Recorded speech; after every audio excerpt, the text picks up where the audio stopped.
Welcome to Whispering Willow's Sleep, soft-spoken tales to slow the day's thoughts and carry you toward peaceful sleep.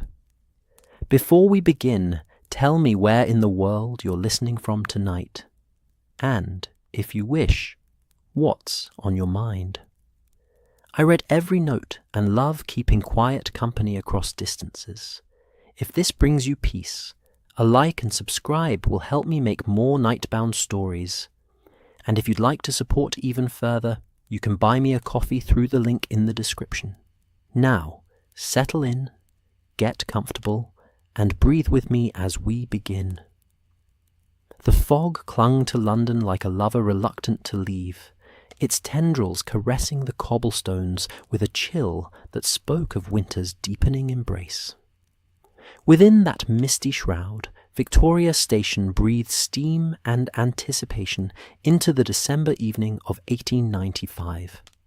The scent of coal smoke mingled with the crisp, metallic tang of approaching snow, as Sherlock Holmes paused briefly on the platform, his keen eyes noticing an unusual pattern in the footprints leading to the first-class carriages of the Edinburgh Express. Something about their spacing suggested haste disguised as leisure. "Watson, observe how the evening transforms this station," Holmes murmured, his breath forming ghosts that joined the fog. By day, a cathedral of commerce. By night, a theatre of shadows and secrets. Dr. John Watson adjusted his scarf against the chill, grateful for the heavy woolen overcoat that shielded him from London's winter bite. The grand glass and iron canopy of Victoria Station arched overhead like the ribcage of some magnificent beast, sheltering them from the first hesitant snowflakes that had begun to dance down from the darkening sky. Gas lamps cast pools of amber light that seemed to float in the thickening fog, illuminating the gleaming midnight blue carriages of the Edinburgh Express. "I must say, Holmes, when you suggested a journey to Edinburgh, I hardly expected such luxurious accommodations," Watson remarked, watching porters in crisp uniforms loading trunks and valises onto the train. "The Edinburgh Express is rather grand for what you described as a simple consultation." Holmes's lips curved in the faintest smile as he tapped his walking stick against the platform. "The consultation itself may be simple, Watson, but the client is not. Lord Ashcroft was most insistent we travel in comfort. Besides," he added, his voice dropping to a confidential murmur, "there are advantages to luxury that extend beyond mere comfort. Conversation flows more freely over fine brandy, and secrets often hide in plain sight among those who believe themselves above suspicion." The platform bustled with the particular energy of evening departures. Ladies in fur-trimmed coats and gentlemen in top hats moved with the unhurried confidence of those accustomed to first-class travel. Porters weaved between them with practiced agility, their breath visible in the cold air as they called to one another. Somewhere, Guard's whistle pierced the general murmur, its shrill note cutting through the fog like a silver needle through velvet.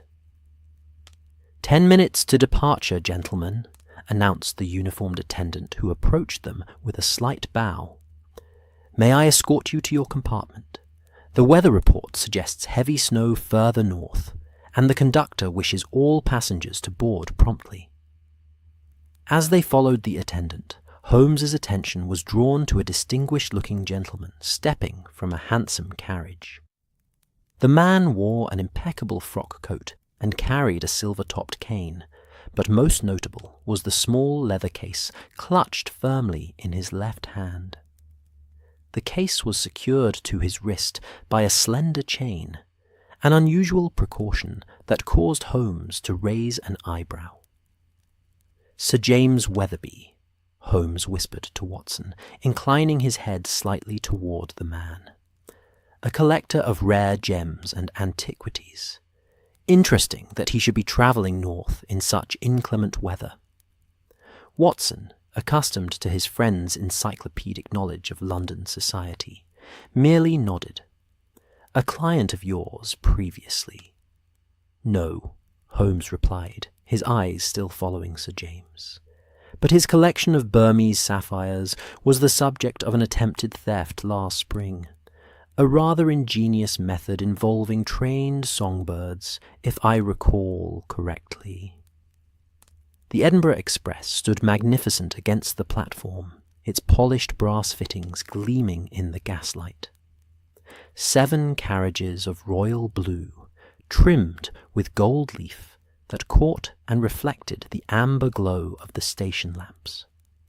The locomotive itself was a marvel of British engineering, a Great Northern Railway Stirling single, its 8-foot driving wheel promising both speed and smooth passage for the prestigious overnight journey to Scotland.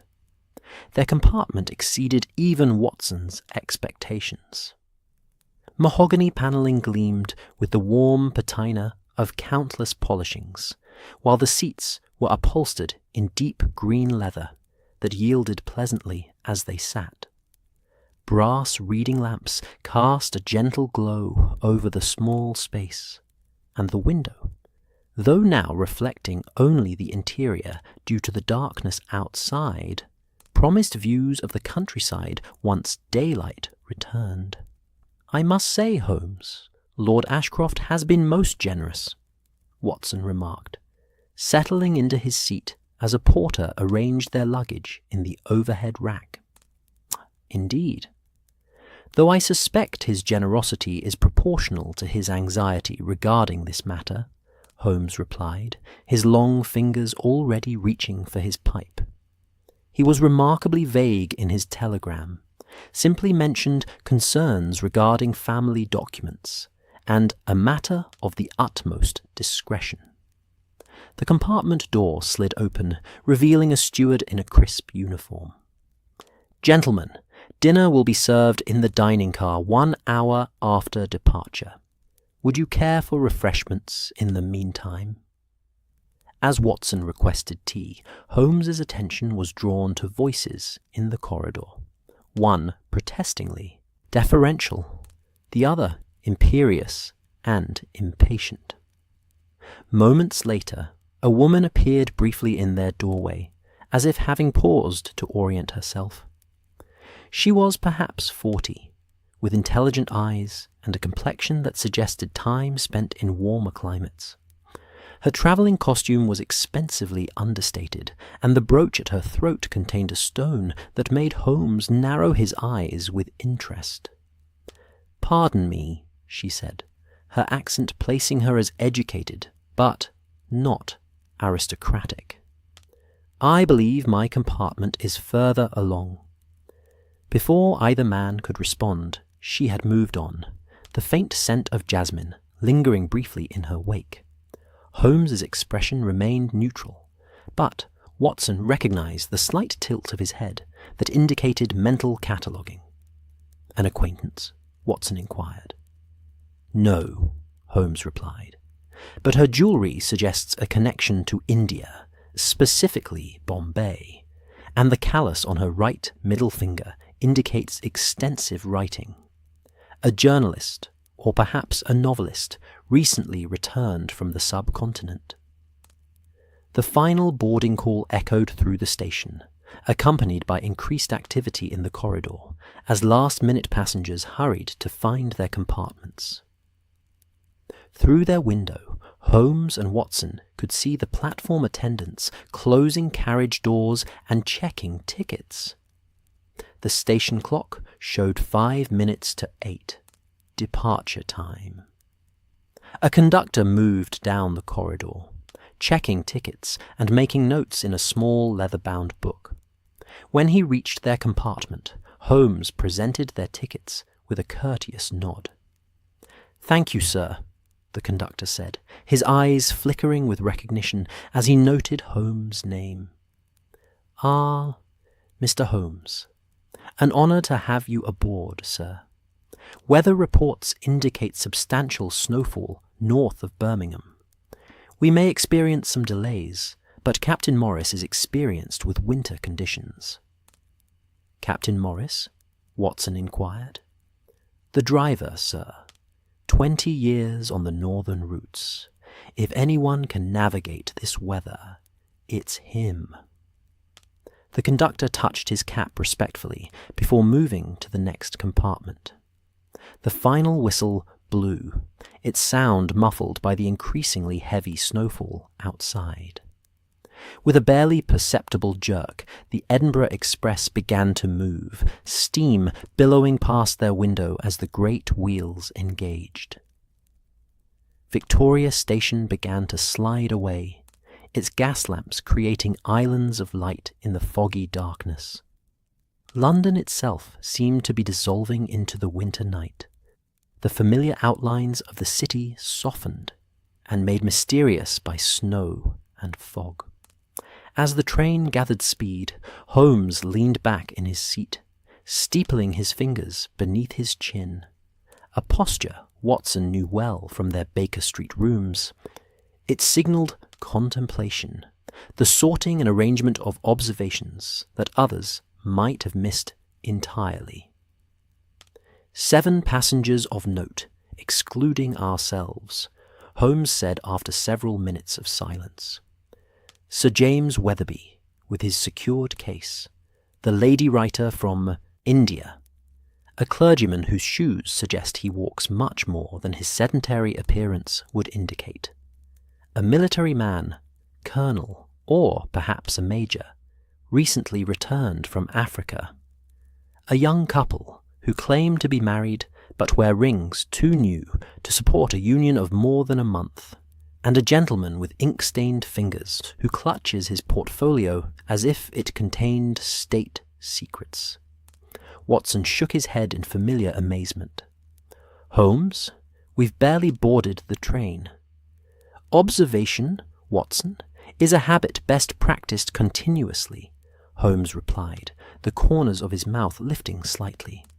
The most revealing details often present themselves in the first moments, before people have fully assumed their public personas. The rhythm of the train settled into a soothing pattern, wheels clicking against the tracks in a metronomic cadence that promised to lull passengers to sleep in the hours ahead. Outside, London had fully disappeared, replaced by the occasional lights of suburbs and small towns, soon to give way to the darkness of rural England. "Shall we proceed to the dining car?" Holmes suggested, as the steward passed their compartment, announcing the first dinner service. Conversation is the lifeblood of investigation, and there is no better place to take the pulse of our fellow travellers. The dining car was a testament to the golden age of railway luxury. Crystal chandeliers, secured against the train's movement, cast prismatic light across tables set with fine china and silver. White linen tablecloths gleamed, and fresh flowers in silver vases suggested a defiance of winter that only true privilege could afford. The car was already half full, passengers seated by the chief steward according to some calculation of social standing and compatibility. Holmes and Watson were shown to a table for 4, where Sir James Weatherby was already seated. The leather case remained secured to his wrist, resting on the table beside his place-setting. Up close, Sir James revealed himself to be a man in his 60s, with the ruddy complexion of one who enjoyed both good food and outdoor pursuits. His eyes, however, were sharp and assessing beneath bushy white eyebrows. "Ah, new dining companions," Sir James said, rising slightly as they were seated. "Sir James Weatherby, a pleasure." "Sherlock Holmes and my colleague, Dr. John Watson," Holmes replied, his tone cordial but revealing nothing of his earlier observations. Sir James's eyebrows rose. "The detective? How fascinating. Are you travelling for business or pleasure, Mr. Holmes?" "A consultation in Edinburgh," Holmes answered smoothly. "Nothing of particular interest, a family matter concerning documents of sentimental rather than material value." Watson noted how effortlessly Holmes deflected attention from their true purpose, while simultaneously encouraging Sir James to speak of himself. It was a technique he had witnessed countless times, yet its effectiveness never diminished. "And yourself, Sir James? Business in Edinburgh?" Holmes inquired as the waiter arrived with menus printed on cream cardstock. "Indeed, a small exhibition at the Scottish National Museum. Several pieces from my collection, primarily Burmese sapphires and a few notable diamonds, will be displayed for 3 weeks." Sir James patted the leather case. "Including the Star of India, which rarely leaves my home vault. A calculated risk, but the museum director can be quite persuasive."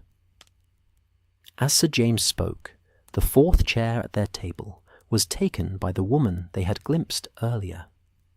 The chief steward introduced her as Mrs. Eleanor Harrington, confirming Holmes's deduction about her literary profession when he added, "the noted author." "Gentlemen," she acknowledged with a polite nod, "I hope I'm not intruding." "Not at all," Sir James replied, with the automatic gallantry of his generation. "We were just discussing the purpose of our journeys. I'm displaying items from my collection in Edinburgh, while Mr. Holmes here is consulting on a private matter." The detective? Mrs. Harrington's eyes brightened with professional interest. "I've followed several of your cases through Dr. Watson's accounts in the Strand. Your methods would make an excellent study for a character I'm developing." The first course arrived, a clear consommé that steamed gently in the cool air of the dining car. Despite the luxury of the train, the heating struggled against the plummeting temperatures outside, where snow was now falling heavily enough to obscure the view from the windows. The glass showed only occasional lights from passing stations and the reflection of the diners themselves, creating a peculiar snow globe effect that emphasized their isolation from the world outside. Throughout the meal, 5 courses served with the precision of a fine London restaurant. Holmes guided the conversation with subtle skill, drawing out information about his fellow passengers while revealing little about himself. Watson, accustomed to this technique, contributed occasional anecdotes about their past cases, carefully edited to entertain rather than illuminate. Sir James spoke proudly of his collection, particularly the Star of India. "Not actually a star sapphire, despite the name," he explained, warming to his subject. "A diamond of approximately 40 carats, with an unusual blue tint. Its history can be traced back to the Mughal courts, though its origin in the mines is a matter of some debate." "Might we be permitted to see it?" Holmes inquired, his tone suggesting mere polite interest. Sir James hesitated, his hand moving unconsciously to the leather case. "Perhaps after dinner, in the lounge car, with appropriate precautions, of course. It's insured for a rather considerable sum." Mrs. Harrington spoke of her recent 3 years in India, researching a novel set during the early days of the East India Company. "The contrasts are fascinating. Immense wealth alongside desperate poverty, ancient traditions coexisting with imperial ambitions. It makes London seem positively homogeneous by comparison." As they spoke, Watson noticed Holmes's attention occasionally shifting to other tables, particularly to the military man he had mentioned earlier, who was dining alone while maintaining the rigid posture of decades of discipline. The young couple Holmes had identified sat at a table near the rear of the car. Their conversation animated, but conducted in whispers that suggested confidences shared. The train's rhythm changed subtly as they dined, the steady clickety-clack of the wheels giving way to a slower, more deliberate pace. Outside, the snowfall had intensified, thick flakes swirling in the darkness beyond the windows. An attendant moved through the car, lighting additional lamps to counter the deepening night. "The weather appears to be worsening," Sir James observed, glancing out at the darkness. "I do hope we won't be delayed. The museum has arranged quite an elaborate opening for the exhibition." "Captain Morris is experienced with these conditions," Watson offered, repeating the conductor's earlier assurance. As the final course, a delicate apple charlotte with Devonshire cream was being served. A subtle but noticeable deceleration of the train prompted several diners to glance up from their plates. The reduction in speed was significant enough to cause the crystal chandelier to sway slightly, sending prismatic patterns dancing across the white tablecloths. Holmes's expression remained neutral, but Watson recognized the slight narrowing of his eyes that indicated heightened awareness. Something in the train's changed rhythm had caught his friend's attention. "A precaution against the weather, no doubt," Mrs. Harrington said, though her tone suggested she was reassuring herself as much as her dining companions. Sir James checked his pocket watch, a heavy gold timepiece that he extracted from his waistcoat with deliberate care. "We seem to be running on schedule despite the snow. Most commendable." As dinner concluded, passengers began to disperse, some to the lounge car for brandy and cigars, others directly to their compartments for the night. The dining car, so recently a hub of conversation and light, began to empty, creating pockets of shadow as stewards extinguished unneeded lamps to conserve fuel for the long night ahead. "Shall we adjourn to the lounge for that viewing, Sir James?" Holmes suggested, his tone casual, but his eyes intent. Sir James nodded, secure in the presence of witnesses, and perhaps flattered by the interest in his prize possession.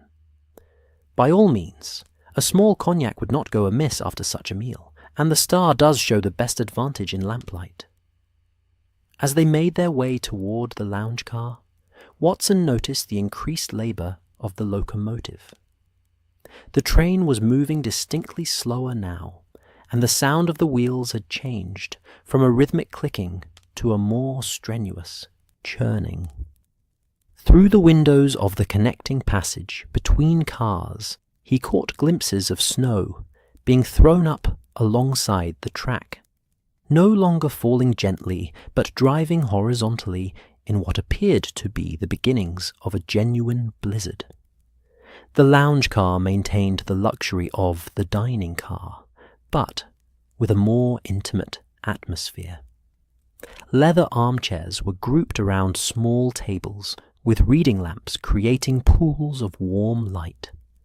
A small bar occupied one end, where a bartender in a white jacket polished glasses with methodical care.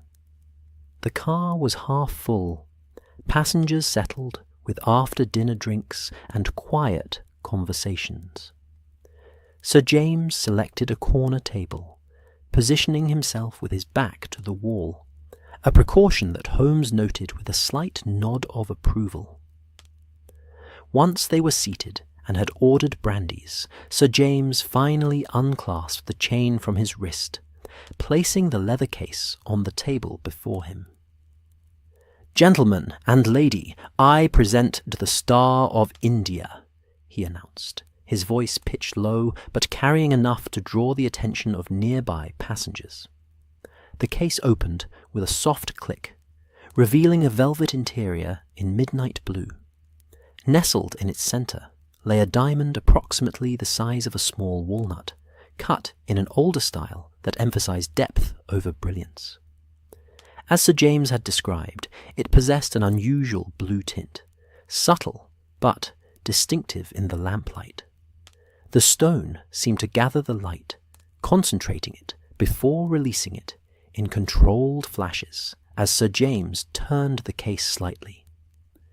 "Magnificent," Mrs. Harrington breathed, leaning forward to study the gem. "The colour is extraordinary." Holmes made no comment, but studied the stone with the same intensity he might direct at a crime scene, his eyes cataloguing every facet and inclusion. Watson knew his friend had extensive knowledge of precious stones, knowledge that had proved useful in several cases involving jewel theft. 42 carats, Sir James said proudly. Not the largest diamond in existence, of course, but among the most perfect in terms of clarity. The blue coloration comes from trace elements, boron primarily. Only 1 in 10,000 diamonds has this particular quality. As Sir James spoke, Watson became aware of a further reduction in the train's speed. The Edinburgh Express was now moving at little more than a walking pace, the engine's labour audible even through the well-insulated walls of the first-class carriages. Several passengers glanced toward the windows, though nothing could be seen except the reflection of the lounge car against the black void outside. With a suddenness that caused glasses to rattle on tables, the train came to a complete stop. The absence of motion, after hours of rhythmic progress, created a silence so profound it seemed almost solid. Conversations paused mid-sentence as passengers looked to one another with questioning expressions. Sir James carefully returned the Star of India to its case, securing the clasp before reattaching the chain to his wrist. "Most irregular," he murmured, his expression concerned. "I do hope it's merely a signal check." Holmes rose in a fluid motion, moving to the window and cupping his hands around his eyes to reduce the interior reflection. "We appear to be in the open countryside," he reported. "No station visible. The snow is quite heavy. Visibility perhaps 20 yards at most." A conductor appeared at the entrance to the lounge car, his expression professionally calm, despite the unusual circumstances. "Ladies and gentlemen, I regret to inform you that we have encountered a significant snowdrift. Captain Morris has deemed it prudent to halt while we assess conditions. There is no cause for alarm. We are perfectly safe, merely delayed. Further information will be provided as it becomes available." As the conductor withdrew, the lounge car filled with the murmur of concerned conversation. The military man, who had entered shortly after Holmes and Watson, stood with parade ground straightness, his weathered face revealing nothing of his thoughts. The young couple huddled together in apparent concern, while the gentleman Watson recognized as the one with ink-stained fingers clutched his portfolio more tightly, as if the train's halt might somehow threaten its contents.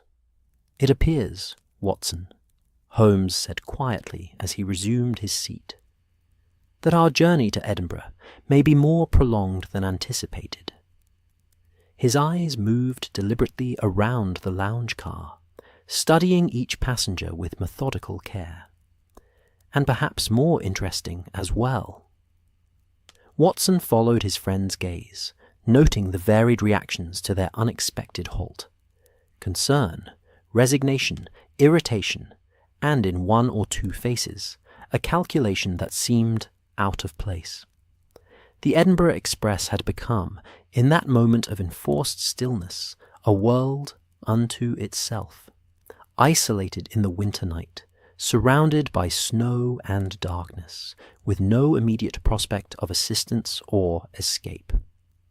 Outside, the storm continued to strengthen, snow piling against the stationary train with each passing minute.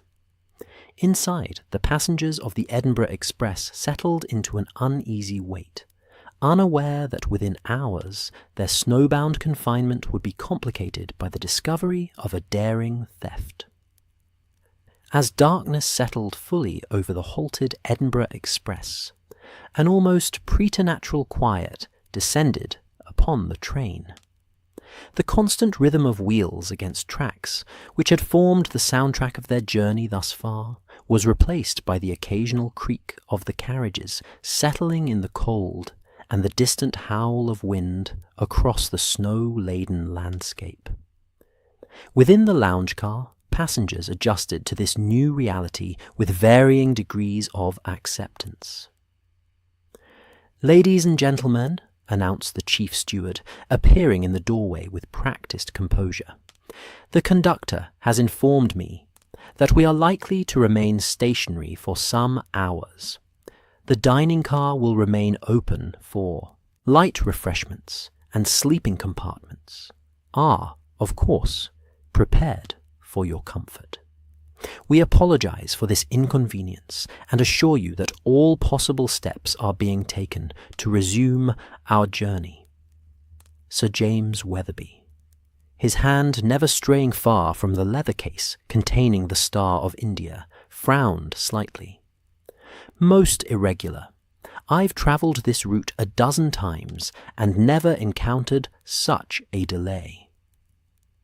"The weather is exceptionally severe," Mrs. Harrington observed, glancing toward the windows, where snow continued to accumulate against the glass. "I was in the Himalayas during a snowstorm 2 years ago. We were confined to a government rest house for 3 days.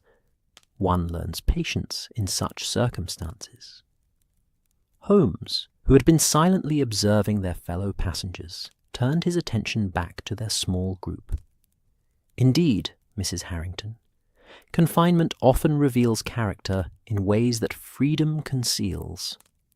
Tell me, Sir James, is the Edinburgh Museum expecting you on a particular date, or is there some flexibility in your arrival?" "The exhibition opens in 3 days' time," Sir James replied, his expression suggesting that flexibility was not a quality he cultivated. "Invitations have been sent, announcements published. The Star is the centerpiece. The entire display is arranged around it." Watson, noting the heightened color in Sir James's face, sought to offer reassurance. "Surely a delay of a few hours, or even a day, would not jeopardize such arrangements. The museum staff would understand that weather is beyond human control." Of course, Sir James conceded, though his fingers drummed an agitated rhythm on the leather case. "It's merely that I dislike uncertainty, and the Star has never before been displayed outside London. I confess to a certain anxiety regarding its safety."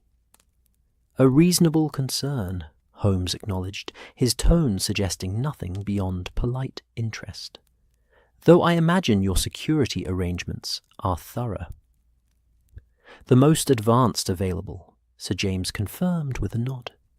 "The exhibition hall has been specially prepared. Steel bars on all windows, additional guards, an electric alarm system connected directly to the police station. The stone would be under observation at all times during viewing hours and secured in a vault by night." As they conversed, Watson observed the gradual emptying of the lounge car. The military man had departed immediately after the steward's announcement, his bearing suggesting a man accustomed to adapting to changing circumstances without complaint. The young couple lingered over their drinks, heads close together in whispered conversation that occasionally produced soft laughter, seemingly untroubled by the delay. The gentleman with the portfolio had retreated to a corner seat, where he alternated between anxious glances at his watch and protective touches to his leather case. a mirror to Sir James's own protective gestures. "I believe I shall retire for the evening," Mrs. Harrington announced, rising gracefully from her seat. "If we are to be delayed, I might as well use the time to review some manuscript pages. The enforced stillness may prove productive." After exchanging polite goodnights, she departed, leaving Holmes, Watson, and Sir James alone in their corner of the increasingly quiet lounge. Sir James signalled for another brandy, his expression suggesting a man settling in for a vigil. "You do not intend to rest, Sir James?" Holmes inquired, his observant eyes noting the man's posture. "Not immediately," Sir James replied. "I find myself reluctant to be separated from the star under these unusual circumstances. Habit of a collector, perhaps. Irrational, but there it is." Holmes nodded thoughtfully. "Not irrational at all. Prized possessions deserve vigilance, particularly those with histories as complex as your diamonds." This comment appeared to spark Sir James's interest. "You know something of the star's history, Mr. Holmes." "Only what is generally recorded," Holmes replied. "Its passage from the Mughal courts to Britain during the early days of the East India Company, the various hands through which it passed, not all of them obtaining it by legitimate means, if historical accounts are accurate, and, of course, the persistent rumours of a curse." Sir James gave a short laugh that didn't quite reach his eyes. "Ah, the curse. Every significant gemstone seems to acquire such stories. Bad luck follows those who possess it unlawfully. That sort of nonsense. Useful for discouraging theft, perhaps, but hardly worthy of serious consideration. Yet you mentioned it yourself in your monograph on coloured diamonds," Holmes remarked casually. "A fascinating read, by the way. Your observation about the correlation between a stone's colour saturation and its origin mines was particularly insightful." Sir James's surprise at Holmes's knowledge was evident, though he attempted to mask it with a pleased nod. "You've read my work?" "I'm flattered. It circulates primarily among collectors and gemologists. Hardly popular reading. I make it my business to be informed on a variety of specialized subjects," Holmes explained. "One never knows when such knowledge might prove useful." The conversation drifted to other topics as the evening wore on. The technical aspects of gem cutting, recent developments in museum security, Sir James's other collecting interests. Throughout, Watson noticed Holmes guiding the discussion with subtle questions that revealed more about Sir James than the man perhaps intended to disclose. His passionate attachment to his collection emerged clearly, as did his pride in being recognized as an authority rather than merely a wealthy enthusiast. By 11 o'clock, the lounge car had emptied, except for their small group, and a solitary attendant who maintained a discreet presence near the bar. Outside, the storm showed no signs of abating. If anything, the wind had increased, its mournful howl a constant reminder of their isolation. "Gentlemen," Sir James said finally, stifling a yawn, "I find myself yielding to fatigue despite my intentions. Perhaps it is time to seek our respective berths." As they made their way through the silent train toward their sleeping compartments, Watson was struck by the transformation darkness had brought. The corridors, so bright and bustling earlier, were now dimly lit and hushed. Behind closed doors, passengers had retreated into private worlds of sleep or quiet contemplation. The train, immobile in its snowdrift, felt suspended in both time and space, neither fully part of the world they had left, nor the one toward which they had been travelling. Holmes and Watson bid Sir James good night at his compartment, which Watson noted was 2 cars distant from their own. As they continued toward their berth, Holmes maintained a thoughtful silence that Watson knew better than to interrupt. Upon reaching their compartment, they found it transformed for night, the seats converted into comfortable beds, with fresh linens and blankets arranged with military precision. "Well, Watson," Holmes said, as he removed his jacket, "what do you make of our travelling companions?" Watson considered as he prepared for sleep, appreciating the luxury of the sleeping arrangements, despite their unexpected halt. "Sir James seems excessively concerned about his diamond, though I suppose that's natural, given its value. Mrs. Harrington appears quite composed, despite the delay. Her experience in India, perhaps. As for the others, I've had little opportunity to observe them closely. Yet, observations can be made from a distance," Holmes replied, stretching his long frame on the lower berth. "The military man, Colonel Arbuthnot, according to the passenger list I glimpsed, maintains the hypervigilance of one recently returned from active service. Note how his eyes constantly sweep the room, how he positions himself with his back protected. The young couple are not, I believe, actually married, despite their matching rings.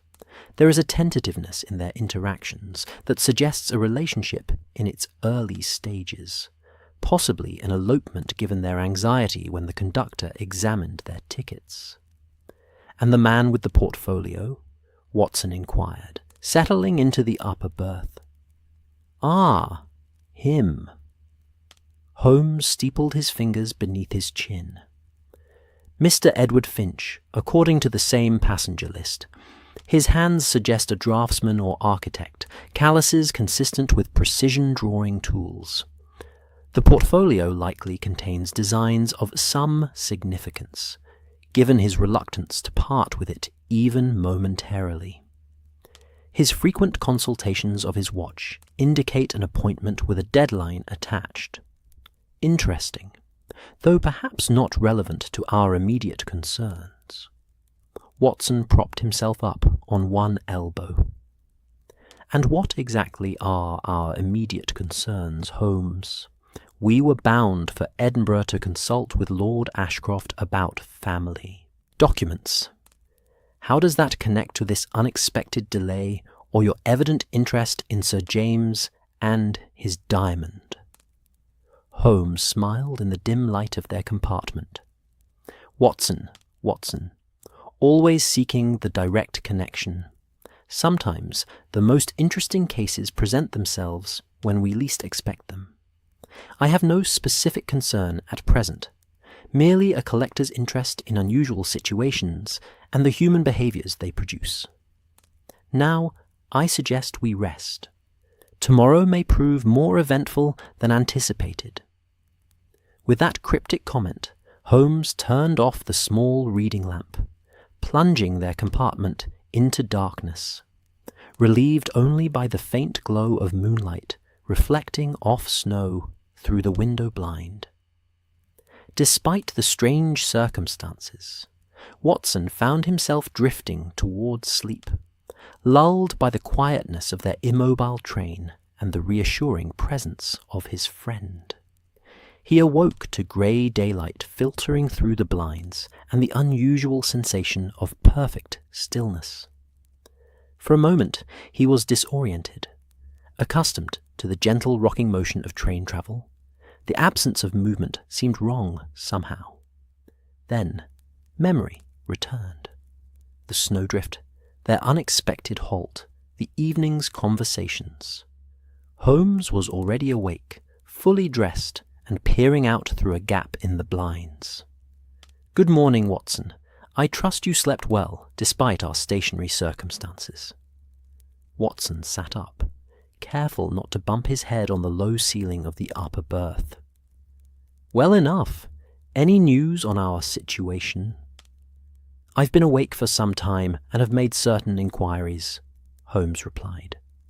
"According to the conductor, we are approximately 40 miles north of Birmingham, trapped in a substantial snowdrift. The storm intensified overnight. Telegraph lines are down in this area, preventing communication with the nearest station. A crew has been assembled to attempt to clear the tracks, but progress is slow given the continuing snowfall." Watson dressed quickly, the chill in the compartment encouraging haste. Despite the heating system's best efforts, the bitter cold outside had penetrated the train overnight, leaving windows frosted on their interior surfaces and turning exhaled breath visible. "Breakfast is being served in the dining car," Holmes continued. "I suggest we avail ourselves of it. Observation is always more productive on a full stomach, and I anticipate an interesting day ahead." The dining car presented a markedly different aspect from the previous evening. Gone were the crystal chandeliers and formal table settings, replaced by a more practical arrangement suited to daylight dining. The windows, now unobscured by darkness, revealed a landscape transformed into a white wilderness. Snow had drifted against the side of the train, facing the wind, nearly reaching the windows in places. On the opposite side, a crew of men in heavy coats laboured with shovels, their breath forming clouds in the frigid air. Several passengers were already breakfast when Holmes and Watson arrived. Colonel Arbuthnot sat alone, methodically consuming eggs and toast while maintaining his habitual alertness.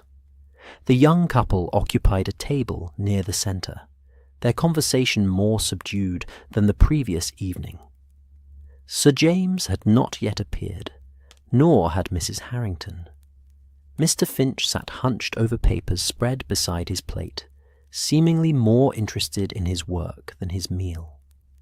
Holmes selected a table, offering a view of both the labouring crew outside and the entire dining car interior. No sooner had they been served tea than Mrs. Harrington entered, wearing a practical travelling outfit in deep blue that contrasted with her fair complexion. Upon seeing Holmes and Watson, she approached their table. "May I join you, gentlemen? The dining car seems to be implementing a policy of shared tables this morning." "With pleasure," Holmes replied, rising slightly as she took her seat. "I trust you passed a comfortable night, despite our unusual circumstances." "As comfortable as can be expected," she answered, accepting tea from the attendant. "Though I confess the silence was disconcerting after becoming accustomed to the rhythm of the train. Rather like when a clock stops, one notices the absence more than the previous presence." Her observation struck Watson as particularly apt. The train's motion had indeed become so much a part of their environment that its cessation created a more significant disturbance than its continuance. "You mentioned manuscript pages yesterday evening," Holmes remarked. "May one inquire as to the nature of your current work? Your previous novels have been primarily set in England, I believe, despite your recent time abroad." Mrs. Harrington's surprise at Holmes's knowledge of her work mirrored Sir James's reaction the previous evening. "You're familiar with my writing, Mr. Holmes? How unexpected." "Yes, my published works have featured English settings, though my new manuscript draws heavily on my Indian experiences. A mystery, set in the hill stations during the summer retreat from the plains. The isolation of those communities creates a particular atmosphere conducive to intrigue. Not unlike our present situation," Holmes observed, "a limited group of individuals confined by external forces, each with their own purposes and secrets."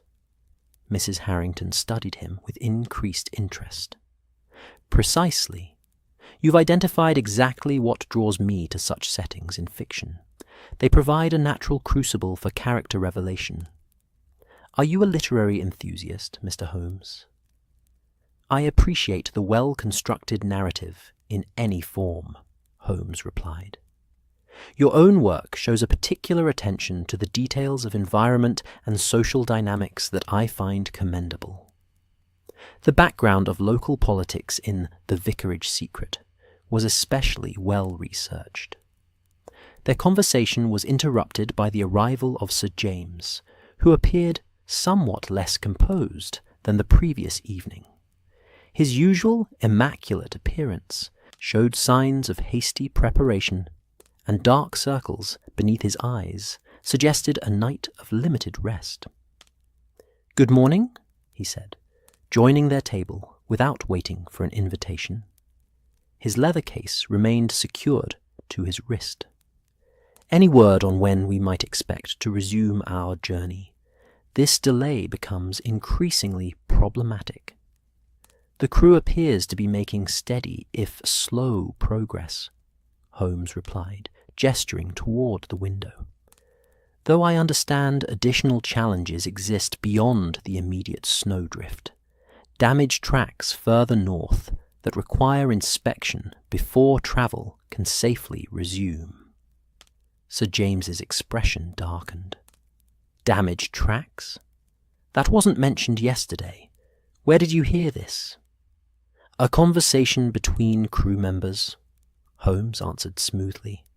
"Not official information, I should emphasize.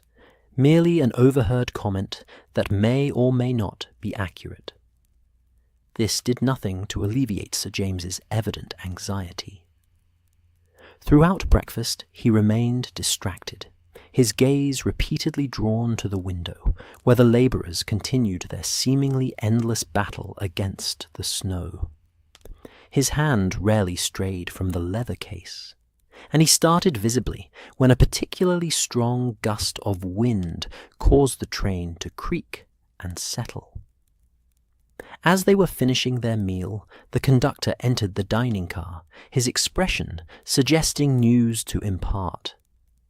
Conversations hushed as passengers turned expectantly toward him. "Ladies and gentlemen," he announced, "I regret to inform you that our situation has become more complicated than initially anticipated. The snowfall continues to be heavy, and drifts are forming faster than they can be cleared. Additionally, we have received word via a messenger who reached us on foot from the nearest village that telegraph lines are down for a considerable distance, and roads are impassable. Under these circumstances, Captain Morris has determined that we must prepare for the possibility of remaining stationary for at least 24 hours, possibly longer." This announcement produced a variety of reactions among the passengers. Colonel Arbuthnot received the news with stoic resignation, while the young couple exchanged glances that contained equal measures of concern and something that looked surprisingly like relief. Mr. Finch half rose from his seat in evident distress, before composing himself and returning to his papers with renewed intensity. Sir James's reaction was the most pronounced. 24 hours, possibly longer. This is completely unacceptable. Surely something can be done. Additional crews brought in, alternative transportation arranged. The conductor maintained his professional calm. "I understand your frustration, Sir James. Every possible measure is being considered. However, the weather conditions are exceptionally severe, and safety must be our primary concern. Rest assured that you will be kept informed of any developments. In the meantime, all services aboard the train will continue as usual. The kitchen is well stocked, heating will be maintained, and the crew is at your disposal for any reasonable requests." As the conductor withdrew, Sir James turned to Holmes with barely contained agitation. This is disastrous. The exhibition, the arrangements, the security preparations, all timed precisely, delays compromise everything. Yet the diamond itself remains secure, Holmes observed. Surely that is the essential point? Of course, Sir James replied, his hand once again moving protectively to the case. But you understand, Mr. Holmes, timing in these matters is crucial. The museum has arranged press coverage, invitations to specific individuals who cannot easily rearrange their schedules. The entire affair has been orchestrated with precision, which now must yield to circumstance, Mrs. Harrington said, her tone gentle but firm. Nature has its own timetable, Sir James, indifferent to human arrangements. Watson thought he detected a flash of irritation in Sir James's expression before the man composed his features into reluctant agreement. You are right, of course, Mrs. Harrington. Philosophy becomes necessary in such situations. If you'll excuse me, I believe I'll return to my compartment to consider how best to notify the museum of these developments. After Sir James's departure, Mrs. Harrington regarded Holmes with increased curiosity. He seems excessively concerned, even allowing for the value of his diamond. One might almost think there were more at stake than a delayed exhibition. Holmes merely smiled, neither confirming nor dismissing her observation. Collector's attachment can be profound, Mrs. Harrington. The relationship between possessor and possessed sometimes transcends rational assessment of value. Speaking of relationships, Watson interjected, steering the conversation toward his own curiosity. You mentioned your novel set in the hill stations. I served briefly in India before my time in Afghanistan, and have found those communities fascinating. Almost England in miniature, yet with distinctly different undercurrents.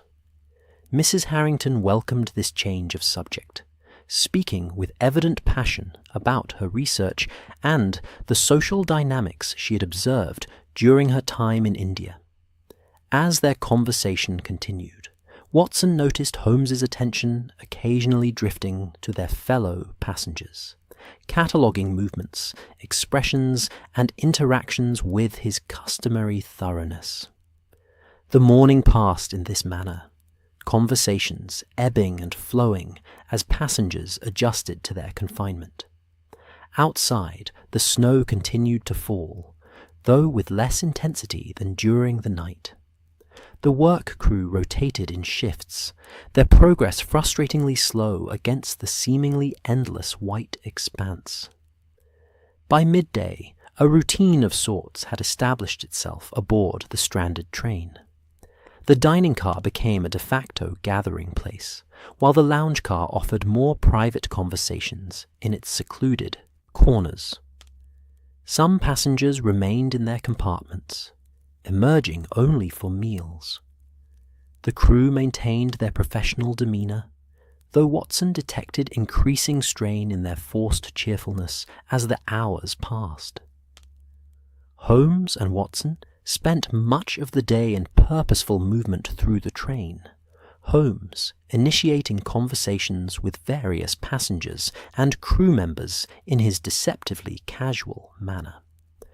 To anyone unfamiliar with his methods, these would have appeared as mere sociable interactions, a gentleman passing time during an unexpected delay. Watson, however, recognized the systematic gathering of information that underlay each seemingly random encounter. By late afternoon, they had returned to their compartment, where Holmes stretched out on his berth in an attitude of contemplation. "Well, Watson," he said finally, "what do you make of our situation now?" Watson considered carefully, knowing Holmes valued his observations, even if they lacked his friend's deductive brilliance. The passengers seemed to be adjusting to the delay with varying degrees of acceptance. Sir James's anxiety appears disproportionate, as Mrs. Harrington observed. The young couple, I still haven't caught their names, seem almost pleased by the delay, which supports your theory that they might be eloping. Colonel Arbuthnot maintains his military bearing and routine regardless of circumstances, and Mr. Finch grows increasingly agitated as time passes, consulting his watch even more frequently than yesterday. Holmes nodded approvingly. Excellent observations, Watson. You've captured the essential dynamics admirably. Now, consider this. In a stationary train, surrounded by impassable snow, with a limited number of passengers and crew, what opportunity presents itself that would not exist under normal travelling conditions? Watson frowned in concentration. Opportunity? For what purpose? That, Holmes replied, his eyes gleaming with the excitement Watson recognized from the early stages of a challenging case, is precisely what we must determine. But consider, when the train is moving, attention naturally focuses outward, toward destinations and timetables. When it stops unexpectedly, attention turns inward, to one's fellow travellers and their possessions. Before Watson could respond to this cryptic observation, a sharp knock at their compartment door interrupted their conversation. Holmes rose to answer it, revealing a visibly distressed conductor. "Mr. Holmes," the man said, his professional composure finally cracking. "Your presence is requested most urgently. It's Sir James Weatherby, sir. His diamond, the Star of India, has been stolen." Stolen? When? Holmes was on his feet instantly, his languid contemplation replaced by alert intensity.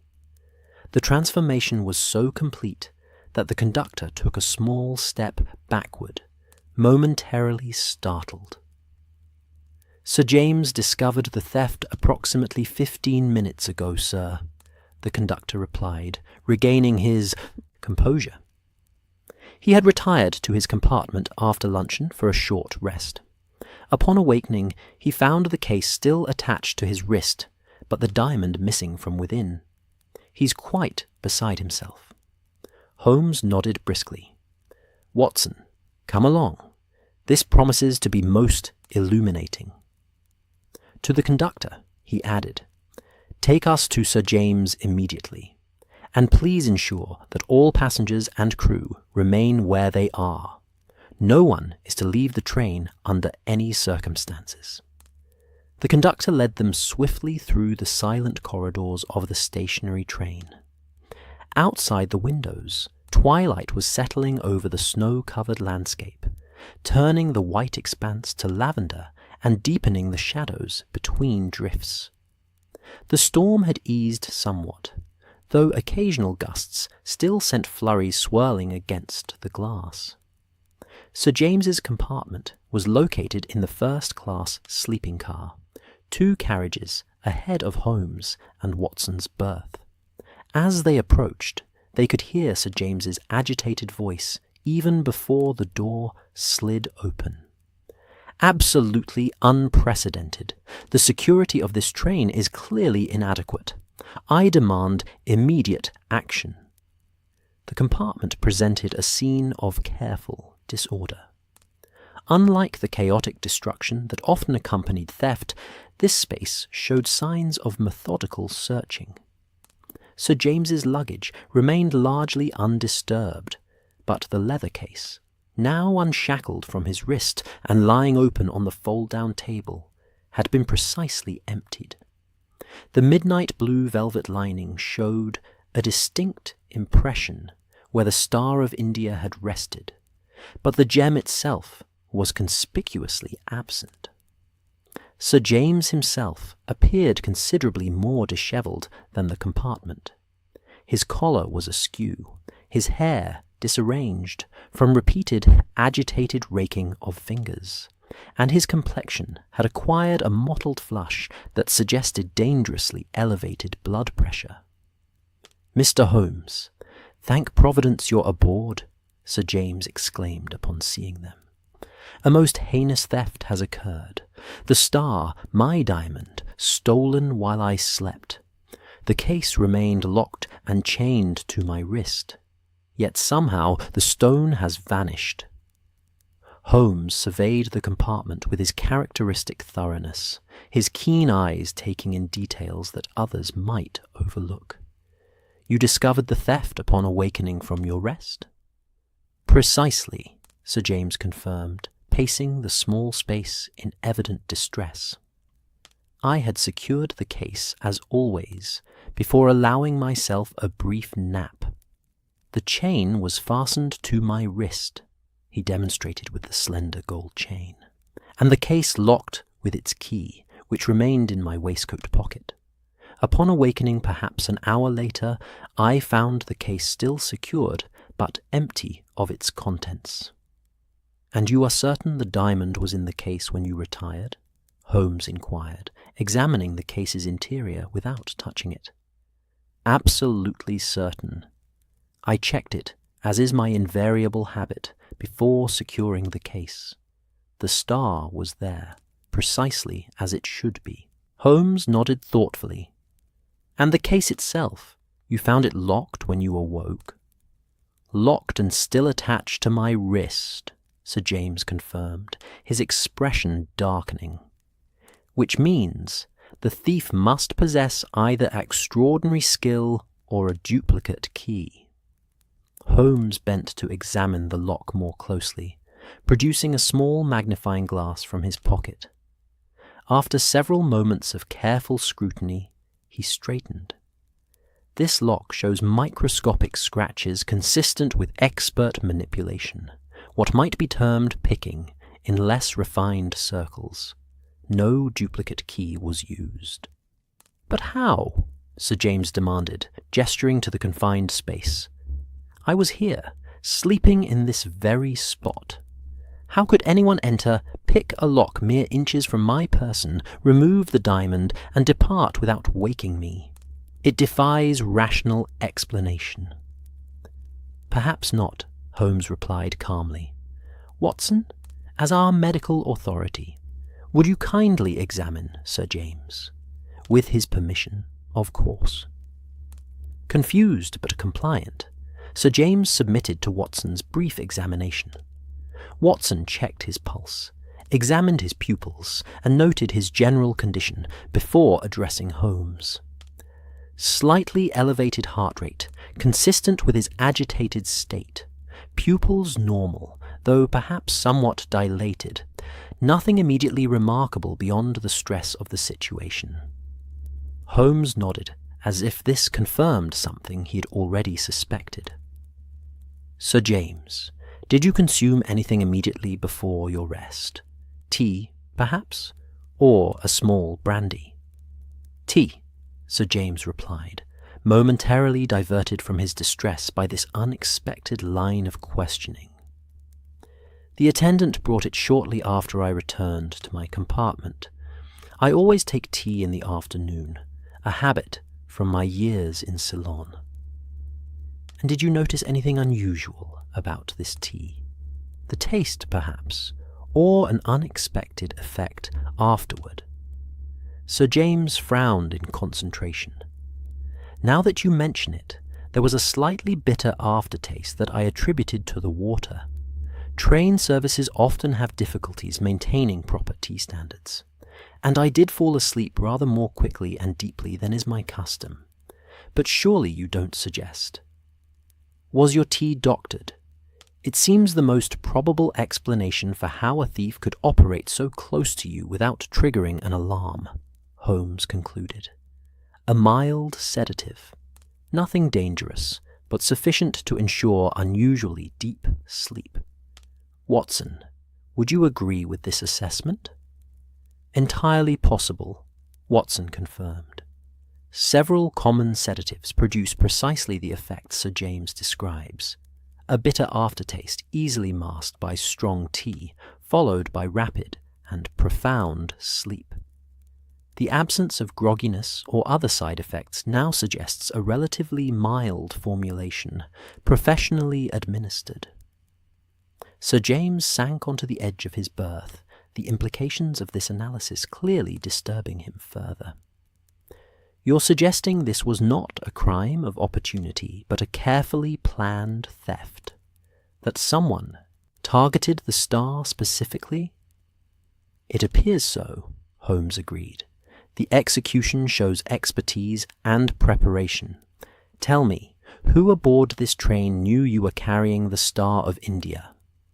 No one.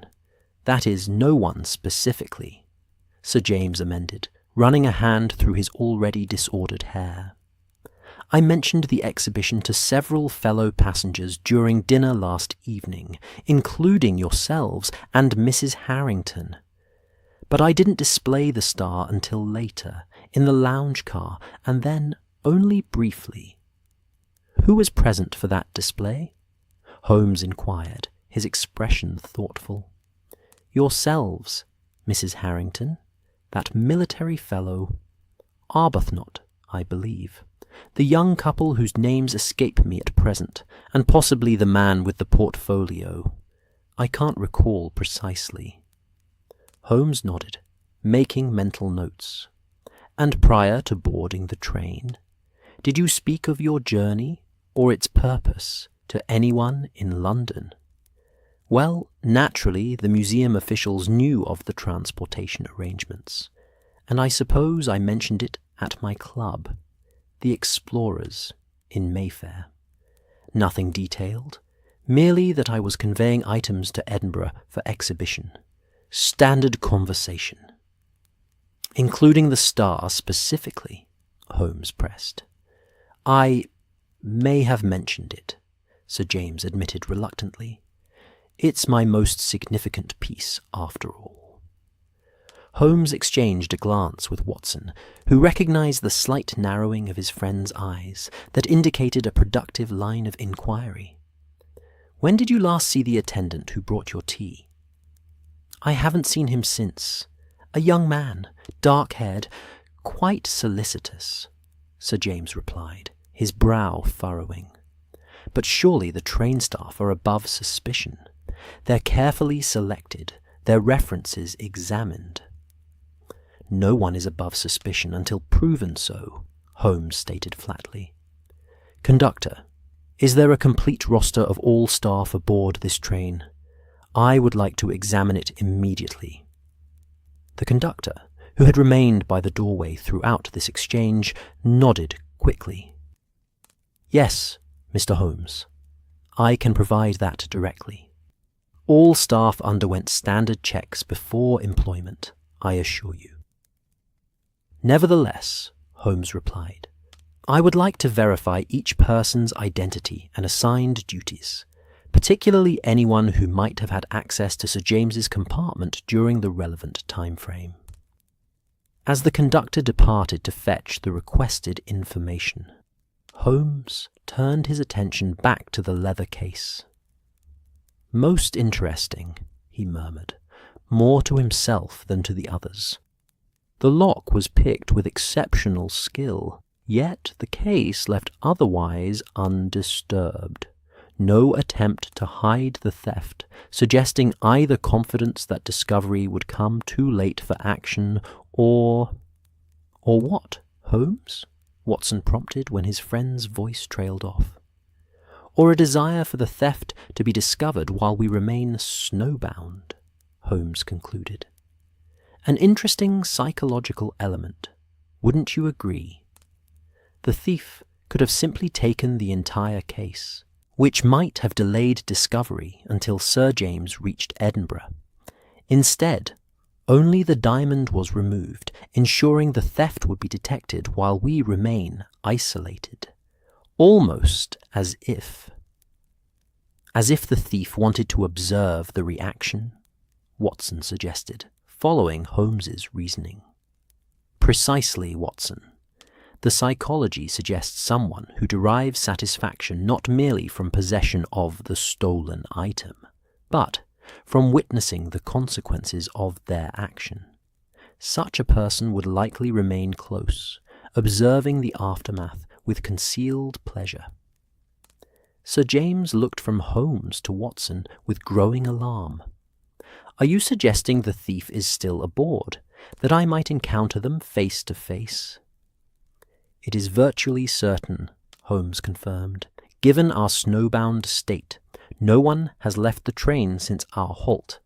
The diamond and its thief remain in proximity, a circumstance that, while disturbing to contemplate, actually increases our chances of recovery."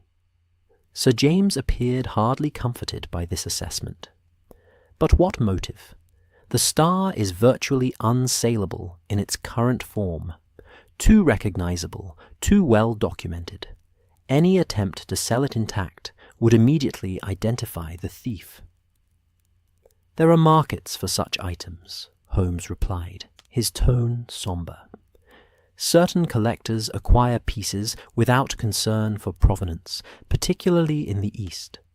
But you raise a valid point. The star might be more valuable, broken into smaller stones, its distinctive blue color distributed among several pieces, each below the threshold of particular notice." "Broken up?" Sir James looked physically pained at the thought. "That would be an act of cultural vandalism. The star has historical significance beyond its mere material value." "Which may or may not concern our thief," Holmes observed.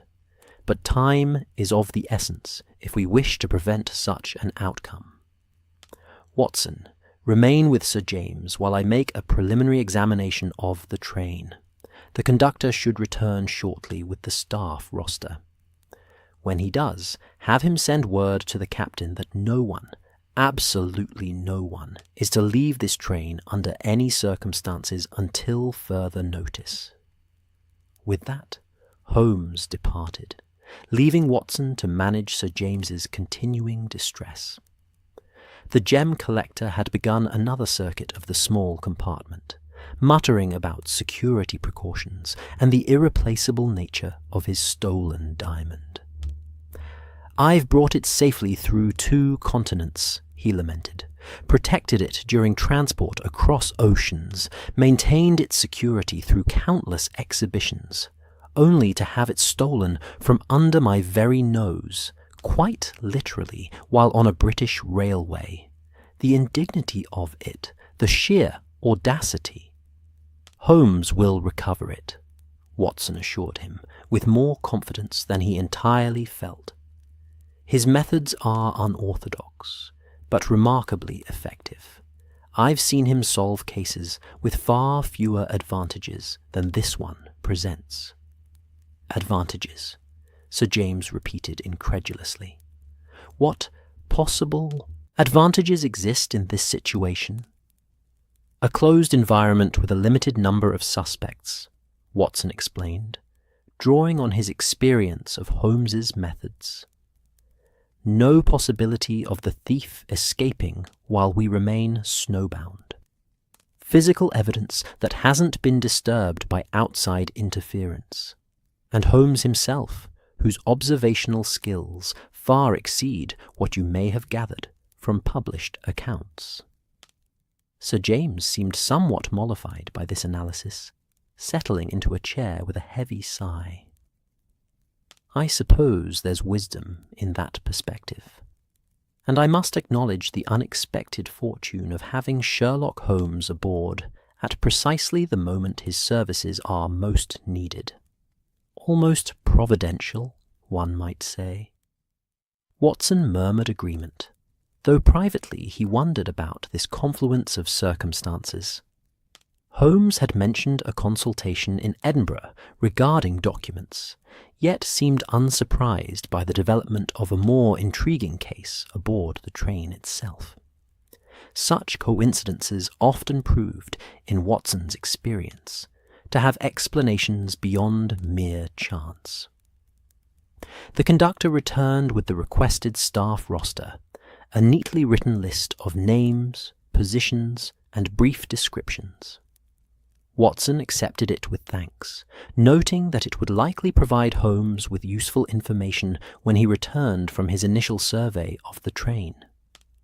As twilight deepened outside their window, the snowbound train settled into an uneasy stillness. The knowledge of theft spreading among passengers and crew created an atmosphere of suspicion and watchfulness. In the dining car, conversations grew hushed as glances were exchanged. In private compartments, doors were checked and rechecked.